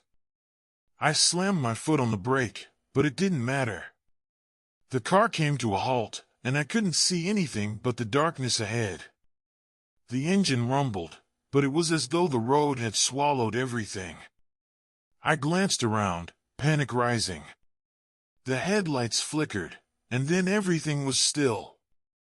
I tried starting the car, but it wouldn't budge. The silence of the night felt suffocating, heavier than before. It was too quiet. And then, through the darkness, I saw it. A figure, standing at the side of the road. It wasn't her at first. This figure was shrouded in shadow, an indistinct shape. But as my eyes adjusted, I could see it, a woman in a long coat, her hair trailing behind her in the wind, as though she had been waiting there all this time. I froze. I had barely any time to react. My hand trembled as it reached for the door handle, but before I could open it, the figure moved toward the car. And as she stepped closer, the realization hit me. It was her. The vanishing hitchhiker.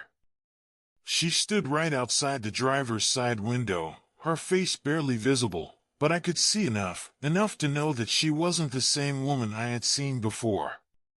This time, her eyes were darker, deeper, as though the shadows had consumed them completely. Her lips curled into a faint, almost knowing smile. "Are you ready?" she asked, her voice low, almost melodic. It was the same voice that had echoed in my mind before, but now it seemed more real. She wasn't just speaking to me. It was as if she was speaking to a deeper part of me, a part that had already accepted this. I didn't know what to say.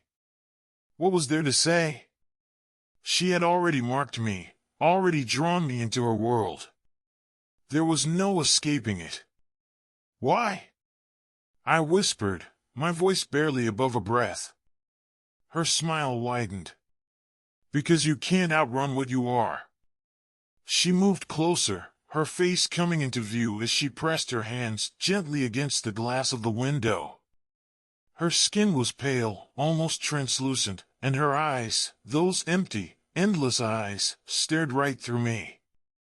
You belong to the road, she said softly, her voice carrying the weight of 1,000 forgotten years. And now, you'll never leave. You'll always return. The glass between us seemed to grow colder, and I could feel the weight of her presence on the other side, like an oppressive force pulling me toward her. She wasn't just some specter. She was part of the road, part of the journey, and I was caught in her pull, forever tied to the place where she had first appeared to me. I wanted to scream, to get out of the car and run, but I couldn't move. My body was frozen, trapped in the moment, as though time itself had bent around her, and I was at the center of it. The world around me began to shift, warping as though reality was bending under the weight of her presence. The trees seemed to stretch upward into the sky, their branches curling toward the heavens, and the road beneath me seemed to disappear, replaced by endless darkness. It was as if the world was folding in on itself, pulling me deeper into this space where nothing was what it seemed. Come with me, she whispered, her voice now filling the air, the words wrapping around me like a chain. It's time. I could no longer resist. With a feeling of helplessness, I opened the door. The night air rushed in, cold and sharp, and as I stepped out of the car, I felt the ground beneath me shift. The last thing I saw before everything went black was her hand reaching out toward me, the smile on her face growing wider. And then, the world around me faded to nothing. I don't know how long it's been. It could have been hours. It could have been days. But I've learned something in that time. The vanishing hitchhiker isn't a ghost, and she isn't just a part of the road. She is the road. She is the endless journey, the one that has no destination. The one that you can never truly escape from. Because once you've seen her, once you've picked her up, there's no turning back. I'm still here, somewhere between the road and the void. Still driving. Still waiting. Just like she said. I'll always return. Always. I don't know how long I've been here, caught in this place that isn't quite the real world, but isn't quite anything else either. Time has stopped making sense. The road stretches on forever, but it's never the same stretch I drove before. The trees look different now, older, twisted in ways they shouldn't be. The shadows are deeper, like they're alive, stretching toward me with every turn. I keep walking. I can't remember if I've been walking for hours, days, or longer. The landscape is distorted, always shifting, always changing, as though the very world I'm in is designed to make me question what's real. Sometimes, I see her. The vanishing hitchhiker, of course. She's always there, standing by the side of the road or waiting at the far end of the next bend. And every time I get close, she disappears, vanishing like she's never been there, leaving only the echoes of her smile and that cold, knowing voice in my head. You'll always return. I'm not sure if I'm running toward her or running away. It feels like both at once, like every step I take pulls me closer to something I don't understand, but I can't stop. I'm compelled to keep moving forward, even though it feels like I'm going nowhere. The road is endless, looping back on itself, leading me in circles. I'm lost in it, lost in her. I've stopped trying to make sense of it. I can't. Whatever I thought I understood about the world, about the road, has been shattered. Now, I'm just here, trapped in this endless journey, this haunting place where the road never ends, and the vanishing hitchhiker is always just out of reach. I don't know what she wants from me. Or maybe I do. Maybe I've always known. But accepting it, that's the hardest part. That she's not just a ghost. She's not just a figure I picked up on the side of the road. She is the road. She is the endless passage, the path that loops around forever, drawing in the lost and the restless. And now, I am one of them. Sometimes I hear her voice again, faint but clear, carried on the wind. You'll never be free. You're part of this now. I can't tell if I'm still in control of my own thoughts, or if she's been inside my mind this whole time, shaping my every decision. She's the reason I keep driving. She's the reason I keep walking, following that endless road that never leads anywhere. It feels like I've been here for a lifetime, but every time I think I'm close to the end, close to finding a way out, I turn the corner, and there she is again, waiting for me to return. It's like I'm trapped in a loop I can never break free from. There's no escape. Not from her. Not from the road. I've become part of it now, a lost soul walking the same endless stretch. And I know, deep down, that this is my fate. To walk this road forever, to always be caught in her web. There's no end. There's only the road, and the vanishing hitchhiker, waiting for the next soul to pass by. And the next time I see her, I'll pick her up again. Because I have no choice. I am her passenger now. Forever. It's strange, but the longer I walk this endless road, the more I begin to forget what I was before. The person I was, the man who drove that car, the one who thought he could escape, to leave it all behind, is fading. In his place, I'm becoming something else. Something tied to this road, to her, to the never-ending journey. There are moments when I think I can almost break free, moments when I see a glimmer of the world beyond, flickers of light, the sound of people laughing, the hum of life as it was. I try to run toward it, but every time I do, the road stretches further out of reach. The horizon becomes endless, and no matter how fast I run, no matter how hard I push, it's always just a step too far away. She watches me. She's always watching me. Her presence is a constant weight on my shoulders. I feel her eyes on me, even when I can't see her. Her voice is always there, in the back of my mind, just under the surface. You can't escape this. It's her mantra, the words that echo in the depths of my soul. And every time I think I can escape, I feel her pulling me back, like gravity itself is working against me, drawing me back to the road. I tried to ask her, once. Why? I begged, desperate to understand why I was stuck here. But she didn't answer in words. She didn't need to. Her eyes said everything. She didn't want to tell me. She didn't need to explain herself.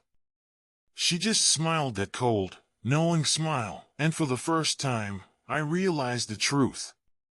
She doesn't need an explanation. She is the explanation. She is the road. She is the endless journey, the pull, the drive to keep going, even when you know it will never end. The woman I once picked up, the vanishing hitchhiker, she's not just a specter. She's a part of something much bigger, something woven into the fabric of this place. A place I can't leave. A place that always calls me back. And now, as much as I fight it, I've come to realize something else. She's not alone. There are others like me, lost souls who once tried to escape this road, who thought they could outrun it. But they couldn't. No one can. They walk alongside me now, silent figures, their faces blurred, their bodies shrouded in shadow. We are all part of this road, part of this endless cycle. We are passengers, lost in the loop of the vanishing hitchhiker's world. I see them sometimes, these others. They're always just ahead of me or just behind me, walking in the same direction, never speaking, but somehow I know they're waiting. Waiting for the next turn. Waiting for the next moment when the road will stretch out forever before us again. I've tried to stop walking, but I can't. It's like a command, like an invisible force driving me forward. The road won't let me stop. And the worst part is, I no longer want to stop. The longer I stay here, the more I forget what life was like before the road. The more I become part of it. I'm starting to forget what freedom even felt like. And every time I think about turning back, every time I look behind me and see the dark stretch of road that's now behind me, I know it's futile. I can't go back. I can't escape. But what's worse, what's truly terrifying, is that, for the first time, I understand the pull of the road, the pull of the vanishing hitchhiker. She's not just a figure waiting for a ride. She is the ride. And I am a part of it now. We all are. There's no end. Only the road. Only the endless journey, looping back on itself, and no matter how many times I walk it, I'll always end up in the same place. She'll always be waiting. And the road will never stop. The road stretched ahead, as it always did, endlessly winding through the darkness. But it wasn't just the physical road that stretched. It felt like time itself was being pulled along with it, spiraling further into an abyss I couldn't see or understand. I tried to focus on the stretch of asphalt beneath my feet, but it felt like it was moving away from me faster than I could walk. The trees, the hills, the occasional sign, they were all fading into a haze, and I couldn't tell if I was actually moving forward or if the world around me was shifting. The silence was oppressive. It wasn't just the absence of sound, it was the weight of it, like something was holding my breath hostage, keeping it in my chest, preventing me from exhaling. There was no wind, no rustling of the leaves, no hum of distant traffic. Just me and the endless road, and her, the vanishing hitchhiker. She was always there, somewhere, watching, waiting, and I knew deep down that I was trapped. The road was my prison, but she was its warden. I kept walking, my feet shuffling against the cracked, uneven pavement. Each step felt like it was being dragged out of me, like the road itself was taking something from me with every inch I moved. I had no sense of how long I had been walking this road, but it felt like a lifetime. It felt like more than a lifetime, like I had been here since the beginning of time, and I was walking forward just to prove to myself that I still existed, that I still could walk. But every time I thought I could escape, I would look up, and the road would curve, pulling me back into the fold of this place. Every corner turned, every step taken, only brought me deeper into the same unyielding loop. The trees, the hills, they weren't natural anymore. The shadows that had once been simple darkened patches had grown deep, swallowing the landscape around me.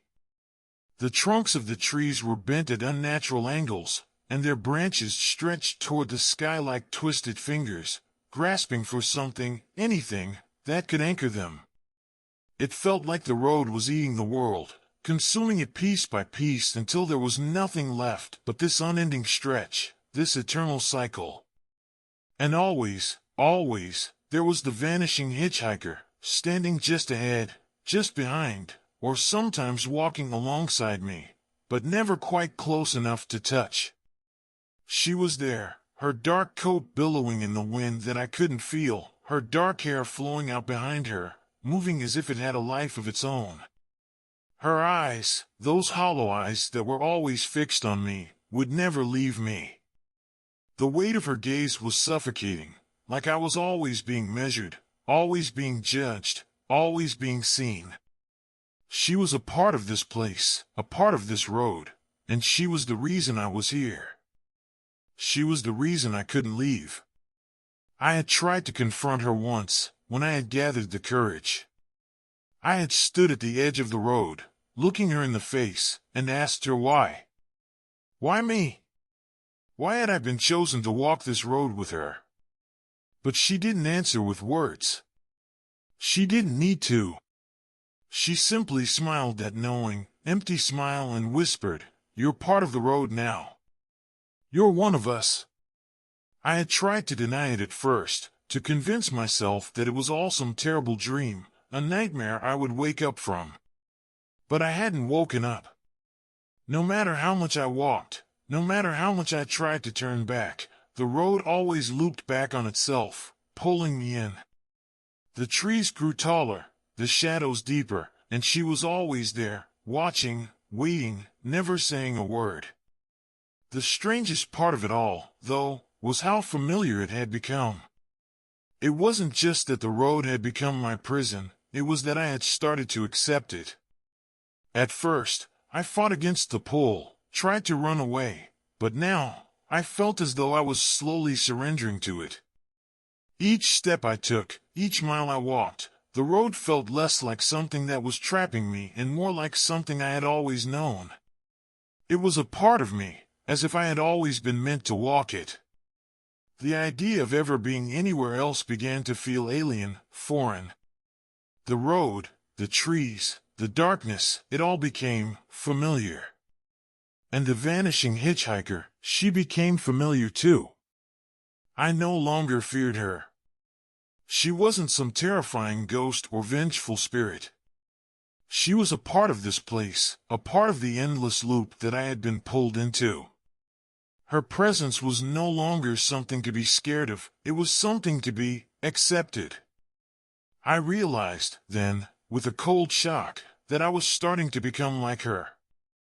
The longer I walked, the less I could remember of who I had been before. The man who had once driven that car, the one who had picked her up out of desperation or kindness, was fading. I wasn't sure when it happened, but I knew now. I was no longer the person I had been. I was becoming something else. Something like the other lost souls who had walked this road before me, souls who had long since accepted their fate. I wanted to stop. I wanted to fight it, but I couldn't. The road didn't allow for resistance. The road didn't allow for anything but the march forward, the endless cycle of walking, of returning. And now I realized something even more terrifying. It wasn't just the road that I couldn't escape, it was her. She was the road. The two were one and the same. I had become a passenger to this journey. But I wasn't just the passenger. I had become the road itself. I looked to the horizon. It wasn't really a horizon anymore, just the endless stretch of the road that had no end, no beginning. There was no sun, no stars, no moon. Just darkness that swallowed everything. I looked to my side, and there she was again, walking just a few steps behind me, her dark coat flowing like smoke in the air. Her eyes were on me, her lips parted in a half-smile. "Are you ready?" she asked, though I knew she didn't need an answer. She already knew.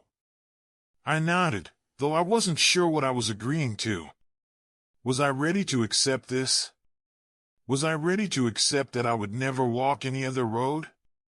That this endless, twisted path was my destiny, and I could never leave it? Was I ready to become one with the road, with her? The answer was simple. I didn't have a choice. I could feel it now, in my bones, in my mind. This was my place. This was where I belonged. The road had called to me, had claimed me, and I was part of it now. There was no escaping it. There was no going back. I had become part of the endless cycle, and I would walk it for as long as it took. The vanishing hitchhiker reached out a hand to me, the same way she had done countless times before, and for the first time, I didn't hesitate. I took her hand, feeling the coldness seep into my skin, into my soul. I felt the weight of the road wrap around me, pulling me into its depths, and I knew that I had become part of it all. There was no turning back. There was no escaping. We kept walking. The road ahead never seemed to end, but I knew now that there was no need for it to. We were always going to be here, forever. Walking together, just as we had always been meant to. Story 3. The Whispering Walls. I had always loved old buildings. There was something about them, the history etched into their bricks, the stories they held within their walls, that fascinated me. It was like walking through time, feeling the ghosts of the past brushing up against you, whispering their secrets. So when I got a call about a small, run-down house on the edge of town that was being sold for a bargain, I couldn't resist. It was a project, a challenge, and a chance to uncover more hidden stories. The house had been abandoned for years. The paint on the walls had long since peeled away, and the windows were boarded up, keeping out the light and the life of the world. But to me, it was perfect. There was something hauntingly beautiful about the way the house seemed to stand against time, defiantly, as though it was waiting for someone to come along and remember it. I started work the very next day, setting up shop in the dusty, musty living room. The air was thick with the smell of decay, of forgotten memories. Every step I took on the creaky wooden floors made the house groan, like it was coming alive beneath my feet. I couldn't help but feel like I was disturbing something that had been lying dormant for far too long. But I didn't care. I was used to the eerie atmosphere. Old houses had a way of making you feel like you weren't alone, even when you were. The first few days went by without incident. I cleaned the windows, stripped away the old wallpaper, and repaired what I could. But on the fourth day, something happened. As I was working in the hallway, I heard it. A soft whisper, like a voice, coming from the walls. At first, I thought it was just the house settling. Old houses made strange sounds all the time. But the whisper didn't stop. It was faint, almost inaudible, but it was there. I froze, listening intently, straining to hear. It sounded like words, but I couldn't make them out. The voice was distant, muffled, like it was coming from the other side of the wall. I tried to shake it off. It's just your imagination, I told myself. It's an old house, and old houses make noises. But as the days went by, the whispers grew louder. And it wasn't just one voice, it was a chorus of voices, all speaking at once, filling the air with murmurs that were impossible to ignore. I decided to investigate. I went to the spot where the whispers seemed to be coming from, the wall in the back of the hallway, and pressed my ear against it. It was cold to the touch, much colder than the rest of the house. I held my breath and listened carefully. The voices were clearer now, but still unintelligible. I could hear the sound of someone breathing, a low, shuffling noise, like footsteps echoing in the distance. And then, something else. A soft scratching sound, like nails against wood, or something trying to break through. I pulled away from the wall, my heart racing. I tried to convince myself it was just an old house, just the natural creaks and groans of something that had stood for so long. But the feeling in the air was different now. It was heavy, thick with something I couldn't name, and the whispers were no longer just whispers, they were voices. And they weren't coming from the walls anymore. They were coming from the house itself. I spent the rest of the day working, trying to block out the sounds. But no matter what I did, I couldn't escape the voices. They followed me from room to room, whispering things I couldn't understand. The walls seemed to pulse, like they were alive, like they were breathing with me. That night, I couldn't sleep. I lay in bed, staring at the ceiling, the whispers echoing in my mind. And then, just as I was about to drift off, I heard it again. A voice, clearer now, calling my name. I sat up straight in bed, my heart pounding in my chest. It had come from the hallway, right outside my door. The voice was low, almost a growl, and it sounded like it was coming from the wall itself. "Help me!" I froze. My skin crawled, and I felt the weight of the words pressing down on me, suffocating me. The voice was pleading, desperate. It was a woman's voice, soft and broken, and it seemed to reverberate through the walls, through the house. Without thinking, I got up and grabbed a flashlight. I had to know what was happening. I couldn't just ignore it anymore. I crept down the hallway, the flashlight beam cutting through the darkness. The house felt colder now, much colder, and the air seemed thicker with each step I took. The whispers were louder, sharper, as if they were surrounding me, closing in. I reached the wall where the sounds had been coming from. The whispers had stopped, replaced by a steady thudding, like something was pounding inside the walls, trying to get out. I shone the flashlight along the wall, looking for any sign of a hidden door or a crack. But the wall was solid, unbroken. No way in. The thudding grew louder, more frantic, and I could feel the house trembling under the pressure. Bang! The wall shook, and the sound of something moving inside, something scratching, echoed through the house. I stumbled backward, my breath catching in my throat. It wasn't just noises now. It was real. Something was in the walls, something that was desperate to get out. I turned and ran. I ran as fast as I could back to the living room, my legs nearly giving out beneath me. The whispers had returned, now a cacophony of voices, all screaming at once.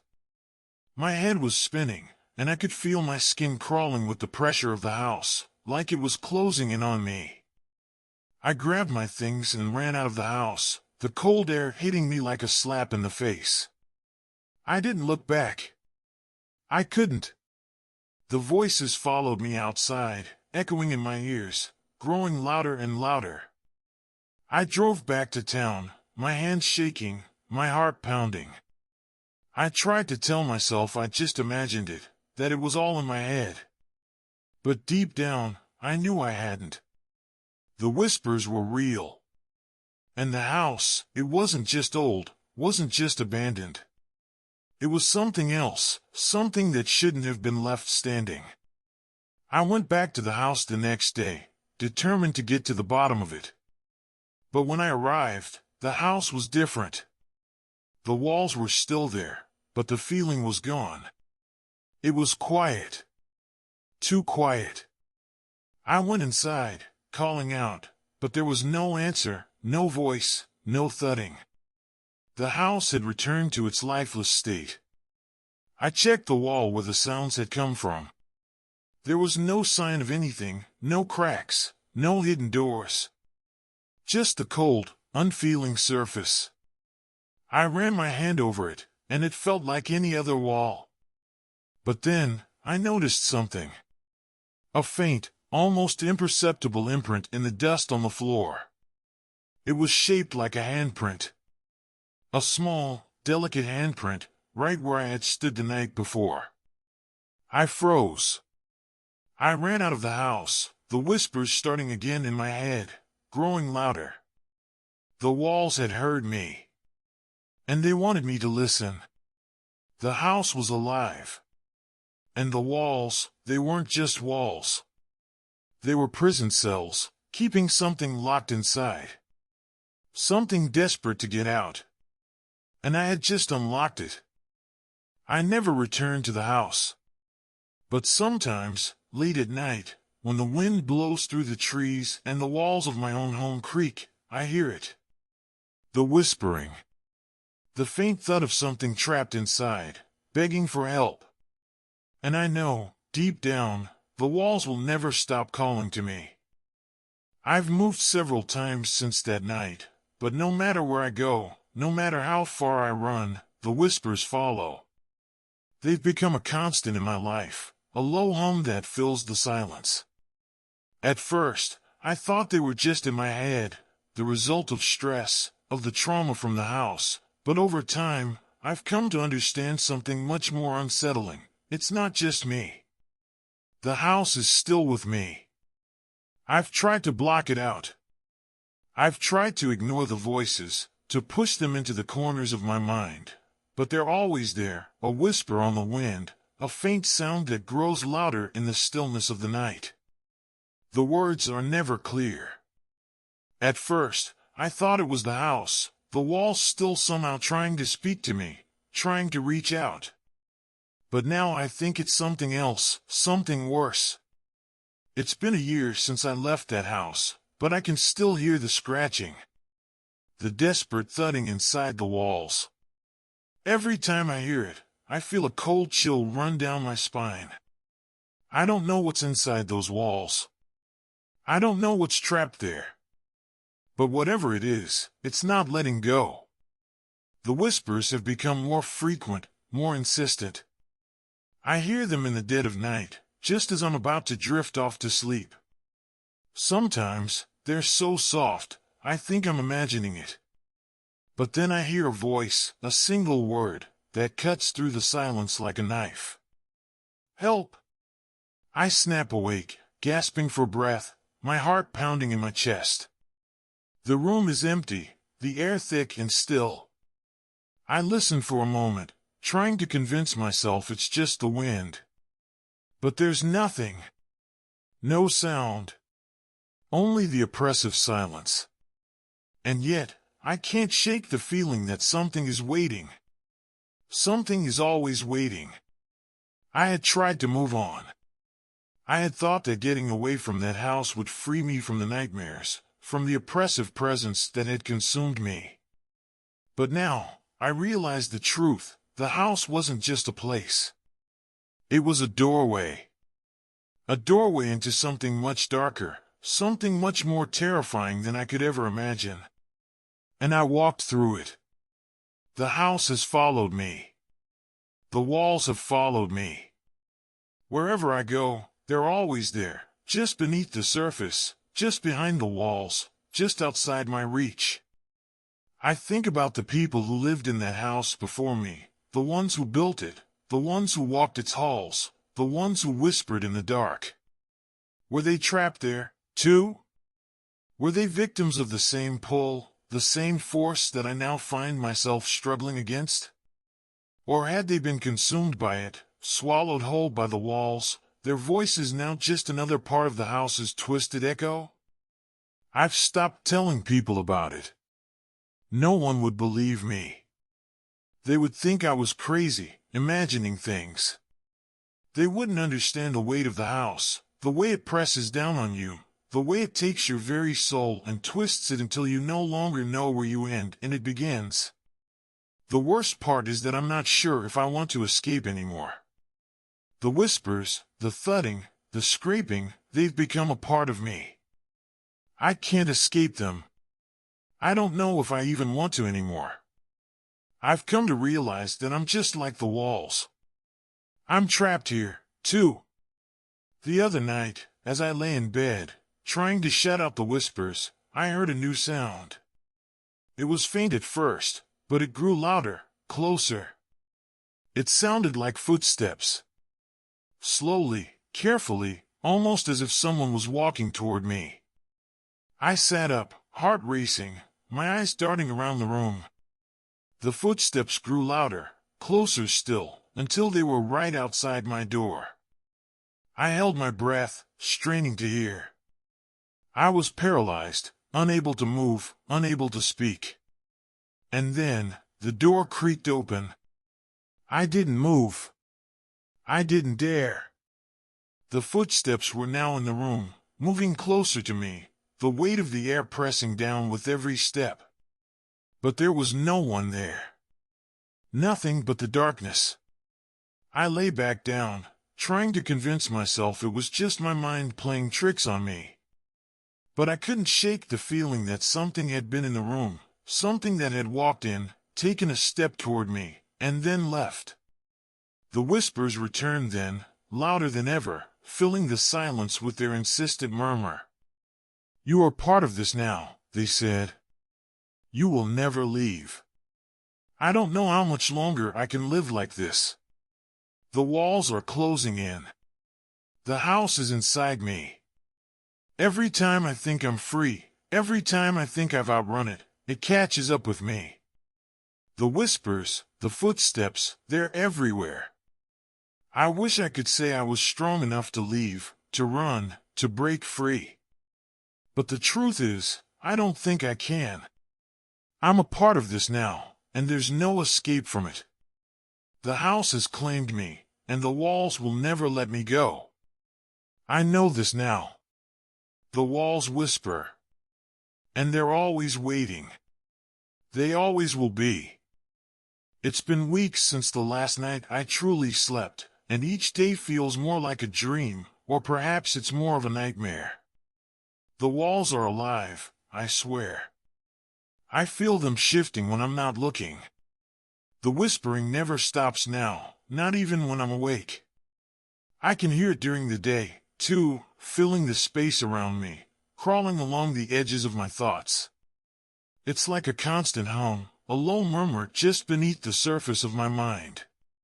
Sometimes, it's a soft, barely audible voice, and other times, it's like a roar. The words, they don't make sense anymore. The voices don't seem to belong to anyone. It's as though they're all trapped together, tangled in the walls, forever trying to get out. I've stopped trying to sleep in the bed. The moment I close my eyes, I can feel something standing near me, watching me from the dark corners of the room. The air becomes heavier, suffocating. When I open my eyes, I expect to see something there. But every time, the room is empty. Still, I can't shake the feeling that I'm not alone, that something is always near, just out of sight. And then there are the footsteps. The first time I heard them, I thought I was imagining it. Just like everything else, I assumed it was the house settling. But the footsteps didn't stop. Every night, just after midnight, the sound of slow, deliberate steps echoes through the house, getting closer and closer. I don't know if it's something, or someone, walking through the rooms, or if the house itself is moving. The sound is too real to ignore, too present to deny. I know I'm not imagining it. I stood in the hallway one night, trying to be brave, hoping to catch a glimpse of what was causing the sound. My heart was hammering in my chest, and I was terrified of what I might find. The footsteps echoed from upstairs, slow and measured. I couldn't bring myself to climb the stairs. Instead, I stood frozen, my breath shallow and quick, waiting for the sound to stop. And then, as the last step sounded, the house fell into a deep silence. I didn't move. I didn't dare. But then, the whispering began again, louder than before, a chorus of voices, some overlapping, some separated by time, but all of them speaking to me, speaking of me. The words swirled in the air, pressing against my chest, suffocating me with their intensity. They told me things I couldn't fully understand, but I knew they were meant for me. They were calling me, pulling me deeper into whatever this place was. The feeling of being watched is constant now. It's like the house has eyes, and they are all on me. I've tried leaving. I've packed bags, tried to take the car and drive as far as I can, but no matter how far I go, I always end up back here. Every time I close my eyes, I see the walls. The same walls, the same whispers. The strangest part is, every time I come back, it feels like the house has changed. Rooms that were once empty are now full. The furniture is rearranged, the air heavier, more oppressive. It's like the house itself remembers me, remembers my attempts to leave and punishes me for them by changing, by growing more alive. I don't know how to escape anymore. I don't know if it's even possible. The house is in my mind now, its pulse beating in time with my own. Every corner I turn, every shadow I face, feels like I'm being led somewhere, somewhere I'm not sure I want to go. The walls are whispering again, closer, closer, always closer. I sit in the living room now, staring at the walls, waiting for something to happen. The hours stretch, the whispers drown out all other sounds. And then I hear it again, the footsteps. They're closer this time, much closer. They're right behind me. I turn around slowly, almost afraid to see what's there. But the room is empty, just like before. But the walls, they're not empty. They're moving. The wallpaper ripples, like something is pushing from the inside. The floor beneath me shifts, groaning, as if the house itself is changing. I watch as the wallpaper begins to tear, just a little at first, and then, with a sickening crack, it rips wide open. And I see them. Behind the wall, faces. Thousands of faces. Eyes, mouths, twisted expressions, all staring out at me from the dark. The walls are full of them. They are trapped in there, all of them, screaming silently, their eyes pleading for something. I can hear their muffled voices, soft at first, but growing louder, rising up like an ocean of despair. I can't breathe. The air is thick with their presence, and the room feels like it's closing in on me. I stumble back, knocking over furniture, but the faces, the eyes, they're still there, pressing against the walls, watching me, their mouths opening in silent screams. Suddenly, I understand. The house, it's not just haunted by ghosts. The house is the ghost. And these faces, these people trapped inside the walls, they are the souls of everyone who has ever come here, who has ever tried to escape. The house feeds on them, takes their lives, their voices, and locks them away in the walls, turning them into part of its endless whispering. I'm trapped here, too. The footsteps grow louder, moving around the house, circling me. I can't escape. I can't breathe. The walls are closing in, and the faces are reaching out, their hands pressing against the plaster, trying to break free. And then, just as suddenly as it began, it stops. The walls are silent. The faces vanish. The footsteps are gone. But the whispering, it never stops. It's still there, inside my head, inside the walls, inside me. And I know now, with a sickening certainty, that I'm not just a visitor here. I am part of this house now. The whispers, the footsteps, the faces, they are all part of me. I am the one who's trapped. I tried to leave. I tried to escape, but the house won't let me. It never lets anyone leave. It consumes them, just like it consumed me. And now, I am a part of it, trapped within these walls, where I'll be nothing more than a whisper to someone else, calling for help, for escape, but never truly free. Because once you hear the whispers, you're already one of them. The room was still, and the heavy silence that had settled in the house felt suffocating, like a blanket draped over my chest. The walls were calm now, their eerie whispers fading into nothing, but I knew, deep down, I knew that it wasn't over. It could never be over.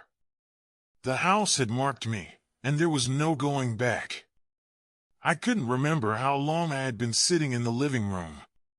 The soft, familiar sounds of the house had returned to their usual rhythm, but they were now different. The creaks in the floorboards, the gusts of wind pushing against the windows, they felt like a warning. The house wasn't just a place. It was alive. It wasn't just a building made of wood and stone, it was something more. Something far darker. I tried to shake the feeling, tried to convince myself that it was just my mind playing tricks on me. That what I saw, what I heard, was a result of the stress I had endured, the loneliness of living in an isolated house on the edge of town. But deep down, I knew that the house wasn't just haunted. It was alive, and it had its claws in me. I didn't know how much time passed before I stood up from the couch, my legs stiff from sitting in one place for too long. I walked over to the windows, staring out at the desolate landscape. The wind howled through the trees, making the shadows in the yard dance and sway. Everything looked normal. It should have felt normal. But nothing about this house could ever be considered normal anymore. Not after what I had seen, what I had heard. The walls still trembled in the back of my mind, and I could feel the house's eyes on me, watching me. I walked to the kitchen and grabbed a glass of water, trying to steady my nerves, but the glass felt too cold in my hands, the water tasting bitter as I swallowed it down. I placed the empty glass on the counter and stared at the walls. The feeling of being watched grew stronger. It wasn't just a lingering thought anymore, it was physical, like something was breathing over my shoulder. I couldn't ignore it. The house knew what I had done. It had felt my fear. It had heard my confusion. And now, it wanted more. It wanted my soul. I took a deep breath and turned to leave the kitchen, but that's when I heard it again. A faint whisper. At first, I thought it was just my mind playing tricks again, the echoes of the previous nights creeping back into my thoughts. But then it came again, clearer this time. Louder. It wasn't just one voice, it was a chorus of voices, speaking at once, overlapping and chaotic. They were coming from the walls. You can't leave. Help us. You're part of this now. The words echoed in my mind, causing my heart to race. I didn't want to hear it. I didn't want to believe it, but it was happening again. The house was alive, and it was aware of me. I pressed my hand to the wall, my fingers trembling as I tried to steady myself. The surface was cold and hard, and I could feel the vibrations coming from within, the hum of something alive beneath the plaster. The voices rose in volume, growing louder and more frantic, the panic in their tone unmistakable. Help! You're trapped. They won't let you go. I stumbled backward, almost knocking over a chair. My head was spinning, my thoughts racing. There was no way I could just sit here and let this happen. I had to do something. I had to make it stop. I rushed through the house, slamming open doors, desperately searching for something, anything, that could explain what was going on. But every room felt the same, as though the house was shifting and changing around me, keeping me disoriented, confused. The whispers were everywhere, following me from room to room, growing louder with every passing second. You can't escape. We've been waiting for you. I found myself in the hallway again, standing before the same wall that had been the source of the whispers the night before. The surface of the wall seemed to pulse now, the pattern of the wallpaper rippling like water, as if something inside was trying to break free. I couldn't stop myself. I reached out and ran my hand along the wall, feeling the texture beneath my fingertips. It was smooth at first, but then I felt something else, a sharp edge, like a crack, as though the wall was breaking apart from the inside. I pressed harder, my fingers scraping against the surface, and the crack widened. The air around me grew colder, and I could hear the voices, the panicked whispers, urging me to keep going. Let us out! Let us be free! My breath quickened. The crack was growing. I pushed harder, the plaster crumbling under my touch, until finally, with a sickening snap, the wall broke open. And then I saw it. The room beyond the wall wasn't a room at all. It was a void. A dark, empty space, like a pocket of nothingness, a place outside of time and reality. But there were things in that void. Shapes. Shadows. Faces. All pressed up against the edges of the darkness, their hands reaching through the crack in the wall, their eyes wide and filled with desperate, pleading fear. "Help us," they whispered in unison. "Help us escape." I backed away in horror, my legs trembling beneath me, but the faces didn't stop. They followed my every movement, their eyes boring into me. Their mouths moved, speaking words that I couldn't hear, but I could feel their meaning inside my chest. It was as though the darkness beyond the wall was reaching out for me, pulling me in. The temperature in the house dropped, and I could feel it in my bones, like a cold hand gripping my heart. The whispers, the faces, the voices, they were all a part of it. This house wasn't just haunted by ghosts, it was the source of something far darker, something older than I could comprehend. Something that had been here long before the house was built, something that had been waiting, patient, until it found someone who would listen. And now that it had found me, it wasn't letting go. I turned to run, to escape, but the house was no longer the place I knew. It had shifted. The hallway stretched endlessly before me, the rooms growing further apart. The walls pressed in on me, closing off every exit, every escape. There was no way out. I was trapped, and the voices, they were inside my head now, filling every corner of my thoughts. The floor beneath me cracked, and I fell to my knees. The faces from the void were still there, their hands reaching through the walls, pulling me closer. I couldn't breathe. I couldn't think. I couldn't escape. And then, I heard it again. A voice, louder than all the others. "You are one of us now." I screamed, the sound echoing through the house, but it was swallowed by the whispers. They were everywhere now. The walls, the floors, the ceilings, they were alive with them.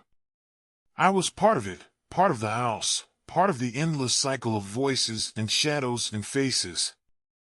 I looked back at the hole in the wall, and I knew what I had to do. The house had claimed me. I was part of the story now. There was no escaping it. I pressed my hand to the crack in the wall again, and this time, I felt something warm, something alive, rush through me. The darkness beyond the wall seemed to pull at my very soul, wrapping around me, suffocating me. And as I let go, I heard the final whisper. "Welcome home." And I understood. I wasn't just trapped in the house. I had become the house. The walls, the voices, the darkness, they were all part of me now. And when the next person walked through the door, when the next soul stumbled into this place, I would be waiting, whispering from the walls. Just like the others had whispered to me. The weight of the house around me was unbearable now, but there was no escape, no way to outrun what I had become. I had crossed that threshold, the point of no return, when the walls absorbed me into their darkness, and now I was one with them. The house had claimed me, and there was no distinction between its creaking floors, its rotting wood, and my own mind. Every sound that reverberated through these walls now felt like it came from inside me. I could hear the other voices still. They were no longer distant, no longer trapped behind the plaster, murmuring from the void beyond the wall. They were with me, inside me, woven into the very fabric of the house. Their whispers filled my thoughts, each one a constant reminder of what I had become, what I had accepted. But more terrifying than their voices was the realization that I had joined them, that I had become one of the whispering faces in the walls. I couldn't shake the images of them, the eyes peering through the cracks, the outstretched hands, pleading to be freed. I had seen myself among them, now part of the endless cycle, forever repeating the same fate as the ones who came before me. I tried to fight it. Tried to break free of the heavy presence that clung to me. I wanted to scream out, to demand that the house let me go, but every time I tried, the house swallowed my voice. The walls pressed against me, suffocating my every thought, absorbing everything I was into the house's cold, endless embrace. The house didn't need to speak in words anymore. I understood it now. It had always been waiting for me, waiting for someone with the right fear, the right desperation to open the door to its darkness. It didn't need to lure me in with whispers anymore. It had already made me part of it. It was a part of me, and I was a part of it. The cycle was complete. I had been claimed, and the house would never let me go. Days, if it could even be called days, blurred into one another. There was no way to tell how long I had been in this space. Time no longer mattered. The walls shifted with every passing moment, bending and warping, creating new rooms, new pathways that were always just out of reach. Every turn I took, every step I made, led me deeper into the heart of the house, but it was the same dark void, the same suffocating presence. And then, just when I thought I had fully given into the despair, just when I thought I had become completely absorbed into the house's malevolent grip, I heard something, or rather, someone. A voice. Faint at first, like a whisper from the corner of the room. But this time, it wasn't part of the endless chorus of voices that had become my prison. This voice was different. It was alive. I froze, every hair on the back of my neck standing on end. My heart thundered in my chest. There was someone else here. Someone who wasn't part of the house, someone who hadn't yet been claimed. "Hello?" I whispered, my voice trembling. But the house swallowed my words almost instantly, replacing them with 1,000 other whispers, each one more frantic than the last. I tried again, my desperation rising. "Is anyone there?" The voice came again, closer this time, though still faint. It was muffled, like someone was speaking from behind a door, or from within the walls themselves. "Help me! Please!" The voice pleaded. I gasped. It was a human voice. A real person. But who could it be? Who could be here, trapped like me, when the house had already taken everything from me? I moved toward the source of the sound, my steps slow and cautious, my feet dragging as though the house itself was reluctant to let me go. I reached out for the nearest door, pulling it open with trembling hands. There, on the other side, was a dark room, one I didn't recognize. The walls were damp, the air thick with mildew, but the voice, it was louder now, clearer. It was coming from inside this room. I stepped inside, the door creaking loudly behind me. The voice sounded desperate now, almost frantic. It echoed through the space, bouncing off the walls, urging me to help. "Please," it whispered again. "Please don't leave me here. Please don't leave me in the dark." I looked around, searching for the source. But the room was empty. There was nothing but the damp, the dust, and the shadows. "Who are you?" I called out, my voice barely audible over the cacophony of whispers swirling in my mind. The silence that followed was deafening. For a moment, I thought I had imagined the whole thing. I thought I had finally lost my mind, swallowed completely by the house's darkness. But then, I heard it again. "Please, let me out." The voice was closer now. So close, in fact, that I felt the presence behind me, brushing against my skin, cold and suffocating. I spun around, my heart racing in my chest, but there was nothing. Only the same damp room. The same oppressive silence. But then I saw it, just barely, in the corner of my vision, a movement, a shadow. I turned my head slowly, afraid to face what I might find, but the shadow was already gone, vanished into the darkness. But the voice, it was still there, and this time, it didn't sound like a whisper. It was louder, clearer. Almost like it was right next to me, like it was coming from the walls themselves. And then I realized. It wasn't just a voice. It was my voice. The realization hit me like a wave.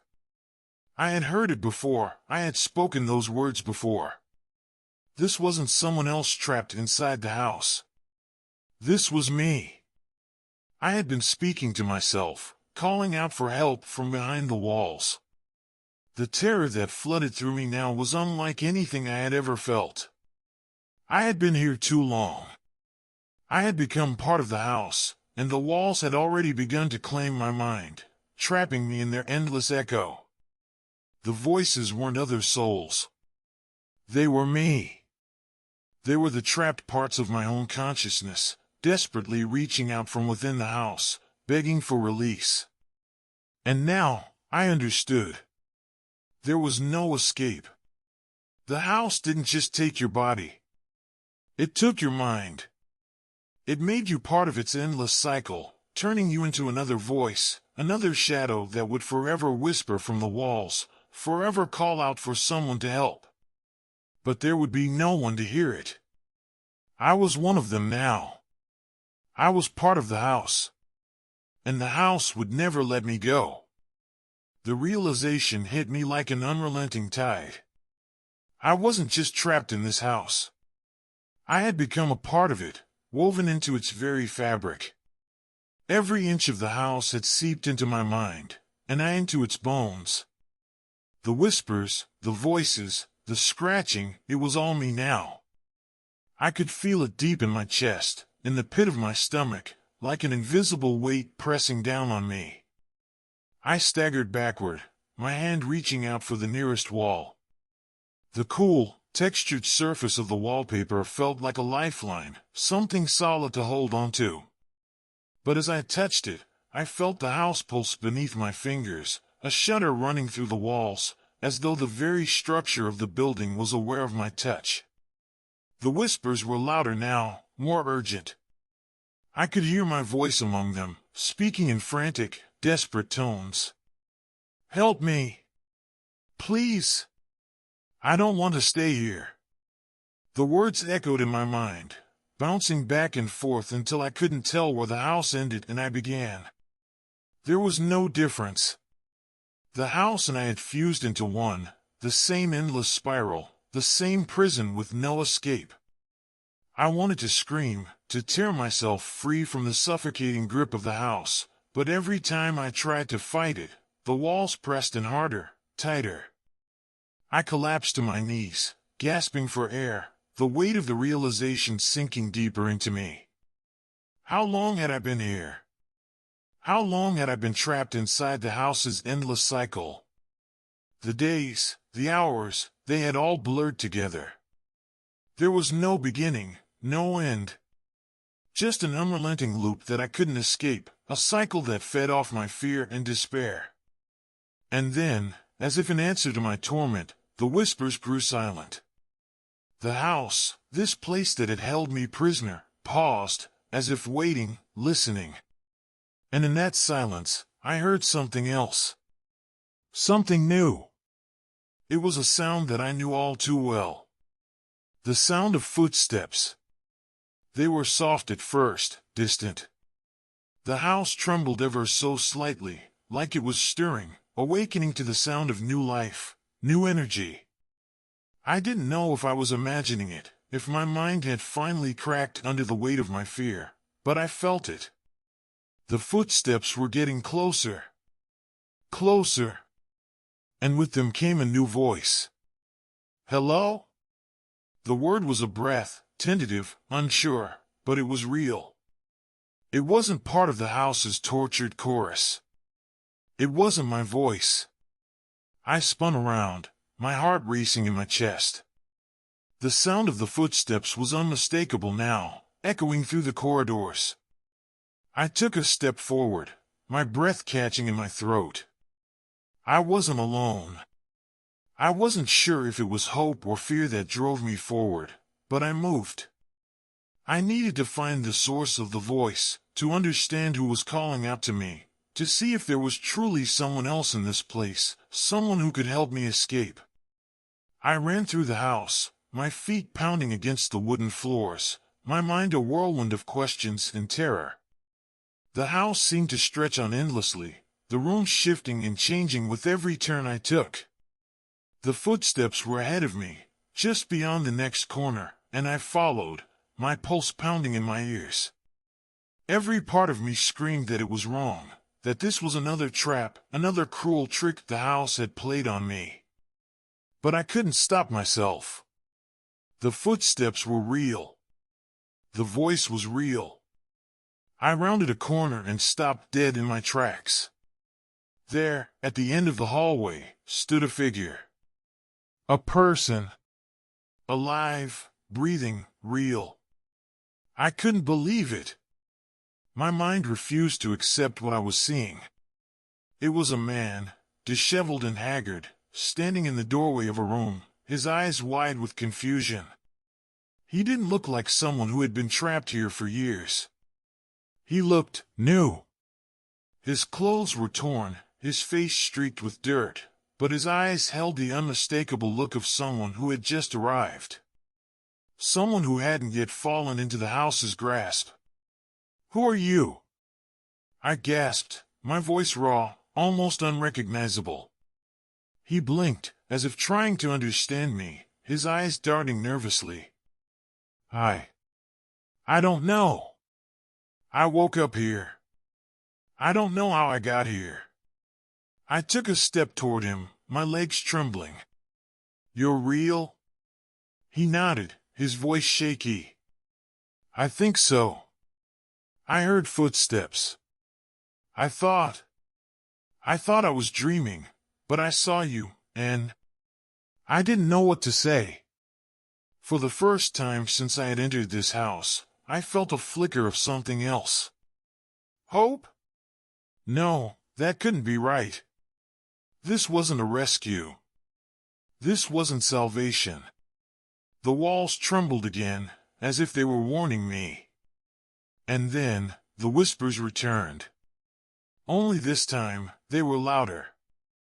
They were faster, more frantic. They seemed to come from all directions, echoing through the halls like a storm. "You shouldn't have let him in." The voice was mine, but distorted, twisted. "You can't save him. He's part of the house now. He's one of us." The man beside me flinched, his face paling as the voices rose in volume. "What is this place?" he asked, his voice cracking. "What's happening?" I didn't answer him. I couldn't. The truth was, I didn't know. I didn't understand it myself, but I could feel it. I could feel the walls tightening around us, pulling us into its grasp. "You cannot leave." The voices echoed again, this time in unison, in perfect harmony. "We are all part of it now. You cannot fight it." The walls groaned, a deep, guttural sound, as though they were alive and breathing. The air grew cold, the temperature dropping rapidly. I could feel it, the suffocating pressure. It was all around us now, the house closing in, pulling us deeper into its grip. I turned to the man, my voice shaking. "We have to get out of here. We have to leave, now." But he didn't move. He stood frozen, his eyes wide with fear, staring at the walls, the darkness consuming him. I can't.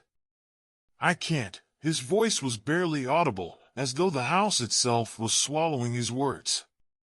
"It's too late."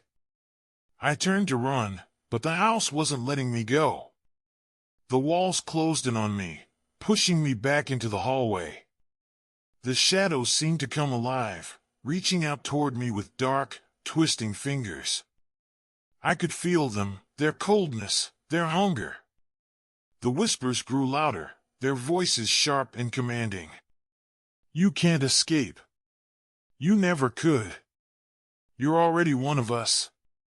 I tried to fight back. I screamed, but it was swallowed by the darkness. The walls pressed in, and I could feel myself being dragged backward, toward the very thing I had become part of. The man screamed, his voice fading into the storm of whispers.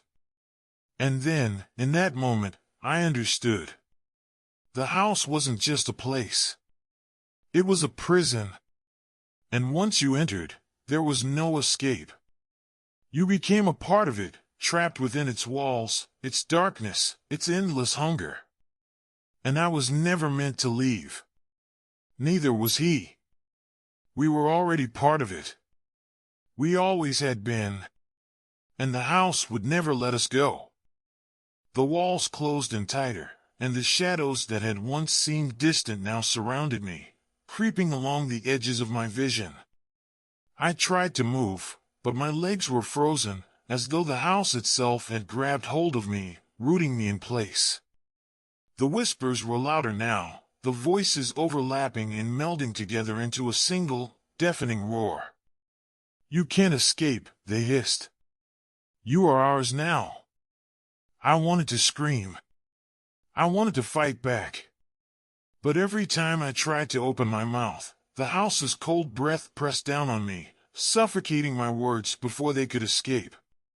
The darkness was everywhere now, thick and suffocating, wrapping around me like a shroud. And then, just as I thought I might collapse under the weight of it all, I felt it. A hand, warm but insistent, on my shoulder. I spun around, expecting to see the man, the stranger, but it wasn't him. It wasn't anyone. It was just the air, the breath of the house itself reaching out, touching me, pulling me deeper. My eyes widened as I stumbled backward, my pulse quickening. The shadows seemed to shift and breathe around me, but they didn't feel like part of the house anymore. They felt alive. Like they were reaching for me, pulling me into the dark, eager to claim me just as they had claimed everyone else before. I tried to push away, but my feet were rooted to the floor. I could feel the house, the walls, the very floorboards beneath me beginning to tremble. The air grew colder, the space narrowing as though the house was drawing us all into a singular, crushing point of nothingness. "You wanted to escape," the whispers mocked. "Now you will never leave." I turned, desperate to find any way out, but the hallway stretched out endlessly before me. The door to the outside, the world I had known, was now just a memory. I could feel it slipping through my fingers like water, and I was powerless to hold on to it. The house had taken it from me. The house had taken everything. I looked back toward the room, where the man had once been, but now, it was empty, empty save for the shadows. The shape of the man had vanished into the walls, absorbed into the house like everyone else who had ever come before. He had become a part of the cycle, a part of the dark, eternal prison that the house represented. I staggered, my breath coming in ragged gasps. I had to do something. I had to break free, had to find a way out, but my thoughts felt clouded, weighed down by the overwhelming presence of the house. It seemed to press in on me from all sides, the walls whispering, the floors groaning, the shadows reaching toward me like hungry hands. I closed my eyes, unable to bear the sight of the walls, the dark. I pressed my hands against my ears, trying to block out the noise, but the whispers, they never stopped. They came from everywhere, inside my mind, inside my body, inside my soul. I could feel them crawling through me, twisting my thoughts, taking pieces of me I didn't even know I had. "You are one of us now," they whispered. "There is no escape." I collapsed to my knees, the weight of the house's grip pulling me down. The walls trembled with a terrible force, the floor beneath me shifting like quicksand, ready to swallow me whole. I couldn't breathe. I couldn't think. All I could feel was the suffocating pull of the darkness, wrapping itself around me, pulling me closer, deeper, until there was nothing left but the house. And then, in that moment of complete despair, something shifted. Something in the air changed. The whispers faltered for a split second, and in the silence, I heard it, a faint sound, like a soft breath. A gentle, almost imperceptible murmur. I froze. The air shifted again, and I looked up. There, just ahead, in the darkness of the hallway, was a figure. A person. A figure shrouded in shadow, standing still, as if waiting for me. My heart raced, and for a fleeting moment, I thought maybe, just maybe, I had found someone who could help me. Someone who could help me break free. I staggered toward the figure, my body weak but driven by a desperate need to find answers. The figure didn't move. It didn't speak. It just stood there, watching me with eyes that gleamed with an otherworldly light. The closer I got, the more I realized something. Something was wrong. This figure wasn't like the others. It didn't seem to be a part of the house. It wasn't made of shadow, wasn't molded by the whispers. No, this figure was different. It was me. I froze, the realization hitting me like a cold wave. The figure standing before me, this thing that had been calling me, pulling me forward, had my face. I couldn't breathe. I couldn't move. The whispers grew louder, urging me forward, but my feet were rooted to the floor. The figure, my own reflection, smiled, its face twisted in a cruel, mocking grin. "Welcome home," it whispered. The voice was mine. The same voice that had echoed through my thoughts, the same voice that had been part of the house all along. The figure stepped forward, its presence suffocating, drawing me in closer. "You've been here longer than you realize," it said, its voice low and distant, but undeniably real. "You've always been part of this place. The house just needed to remind you." I shook my head, desperately trying to deny the truth. No. No, this can't be real. I can't be. The figure raised a hand, silencing me. "You've been here so long, you've forgotten. But you were always meant to be here. Just like all the others who came before you. All the others who tried to escape. They are still here, too. They are a part of the house now." I staggered back, but it was no use. The figure, myself, followed, its smile never faltering, its eyes glowing with an unearthly light. The walls around me seemed to close in tighter, the whispers intensifying, blending into one voice. "You're part of it now. Forever." I couldn't fight it anymore. The truth was clear. There was no escape from this place. No escape from the house. No escape from what I had become. And as the walls closed in, as the shadows consumed me, I knew one thing for certain. I would never leave. I was the house. I was the whispering walls. And I would always be waiting for the next soul to step through the door. Just as it had always been. The darkness around me was suffocating, thick and endless. The figure, me, stood just a few steps away, its twisted smile stretching wider with every passing second. The echoes of my own voice, the voice of the house, still hung in the air, wrapping around me like invisible chains. I had become part of this place. I had always been part of it. The realization hit me with the force of a tidal wave. This wasn't just a house. It wasn't merely a prison, a collection of old rooms and rotting floors. The house was a living thing, an entity, an all-consuming void that fed on the fears, the souls, the very essence of those who entered. It lured them in, wrapped them in its darkness, and eventually, they would become a part of it. I had been chosen long ago. Just like the others. I had spent so much time thinking I was alone. That I was the only one to experience this nightmare, to be trapped in this loop. But I was wrong. I was never alone. The house had always been filled with souls, trapped just like me, hidden behind the walls, waiting for the next to join them. I could feel their presence now, all around me. They were the whispers, the faint voices that had called out to me from the darkness, the faces in the void that pressed up against the walls, begging for freedom. But there was no freedom. There never would be. "You've forgotten, haven't you?" the figure said, its voice dripping with mockery. "You've forgotten how long you've been here, how long you've been part of the house. The walls have a way of making you forget, don't they? They make you forget the truth, the reality of what this place really is."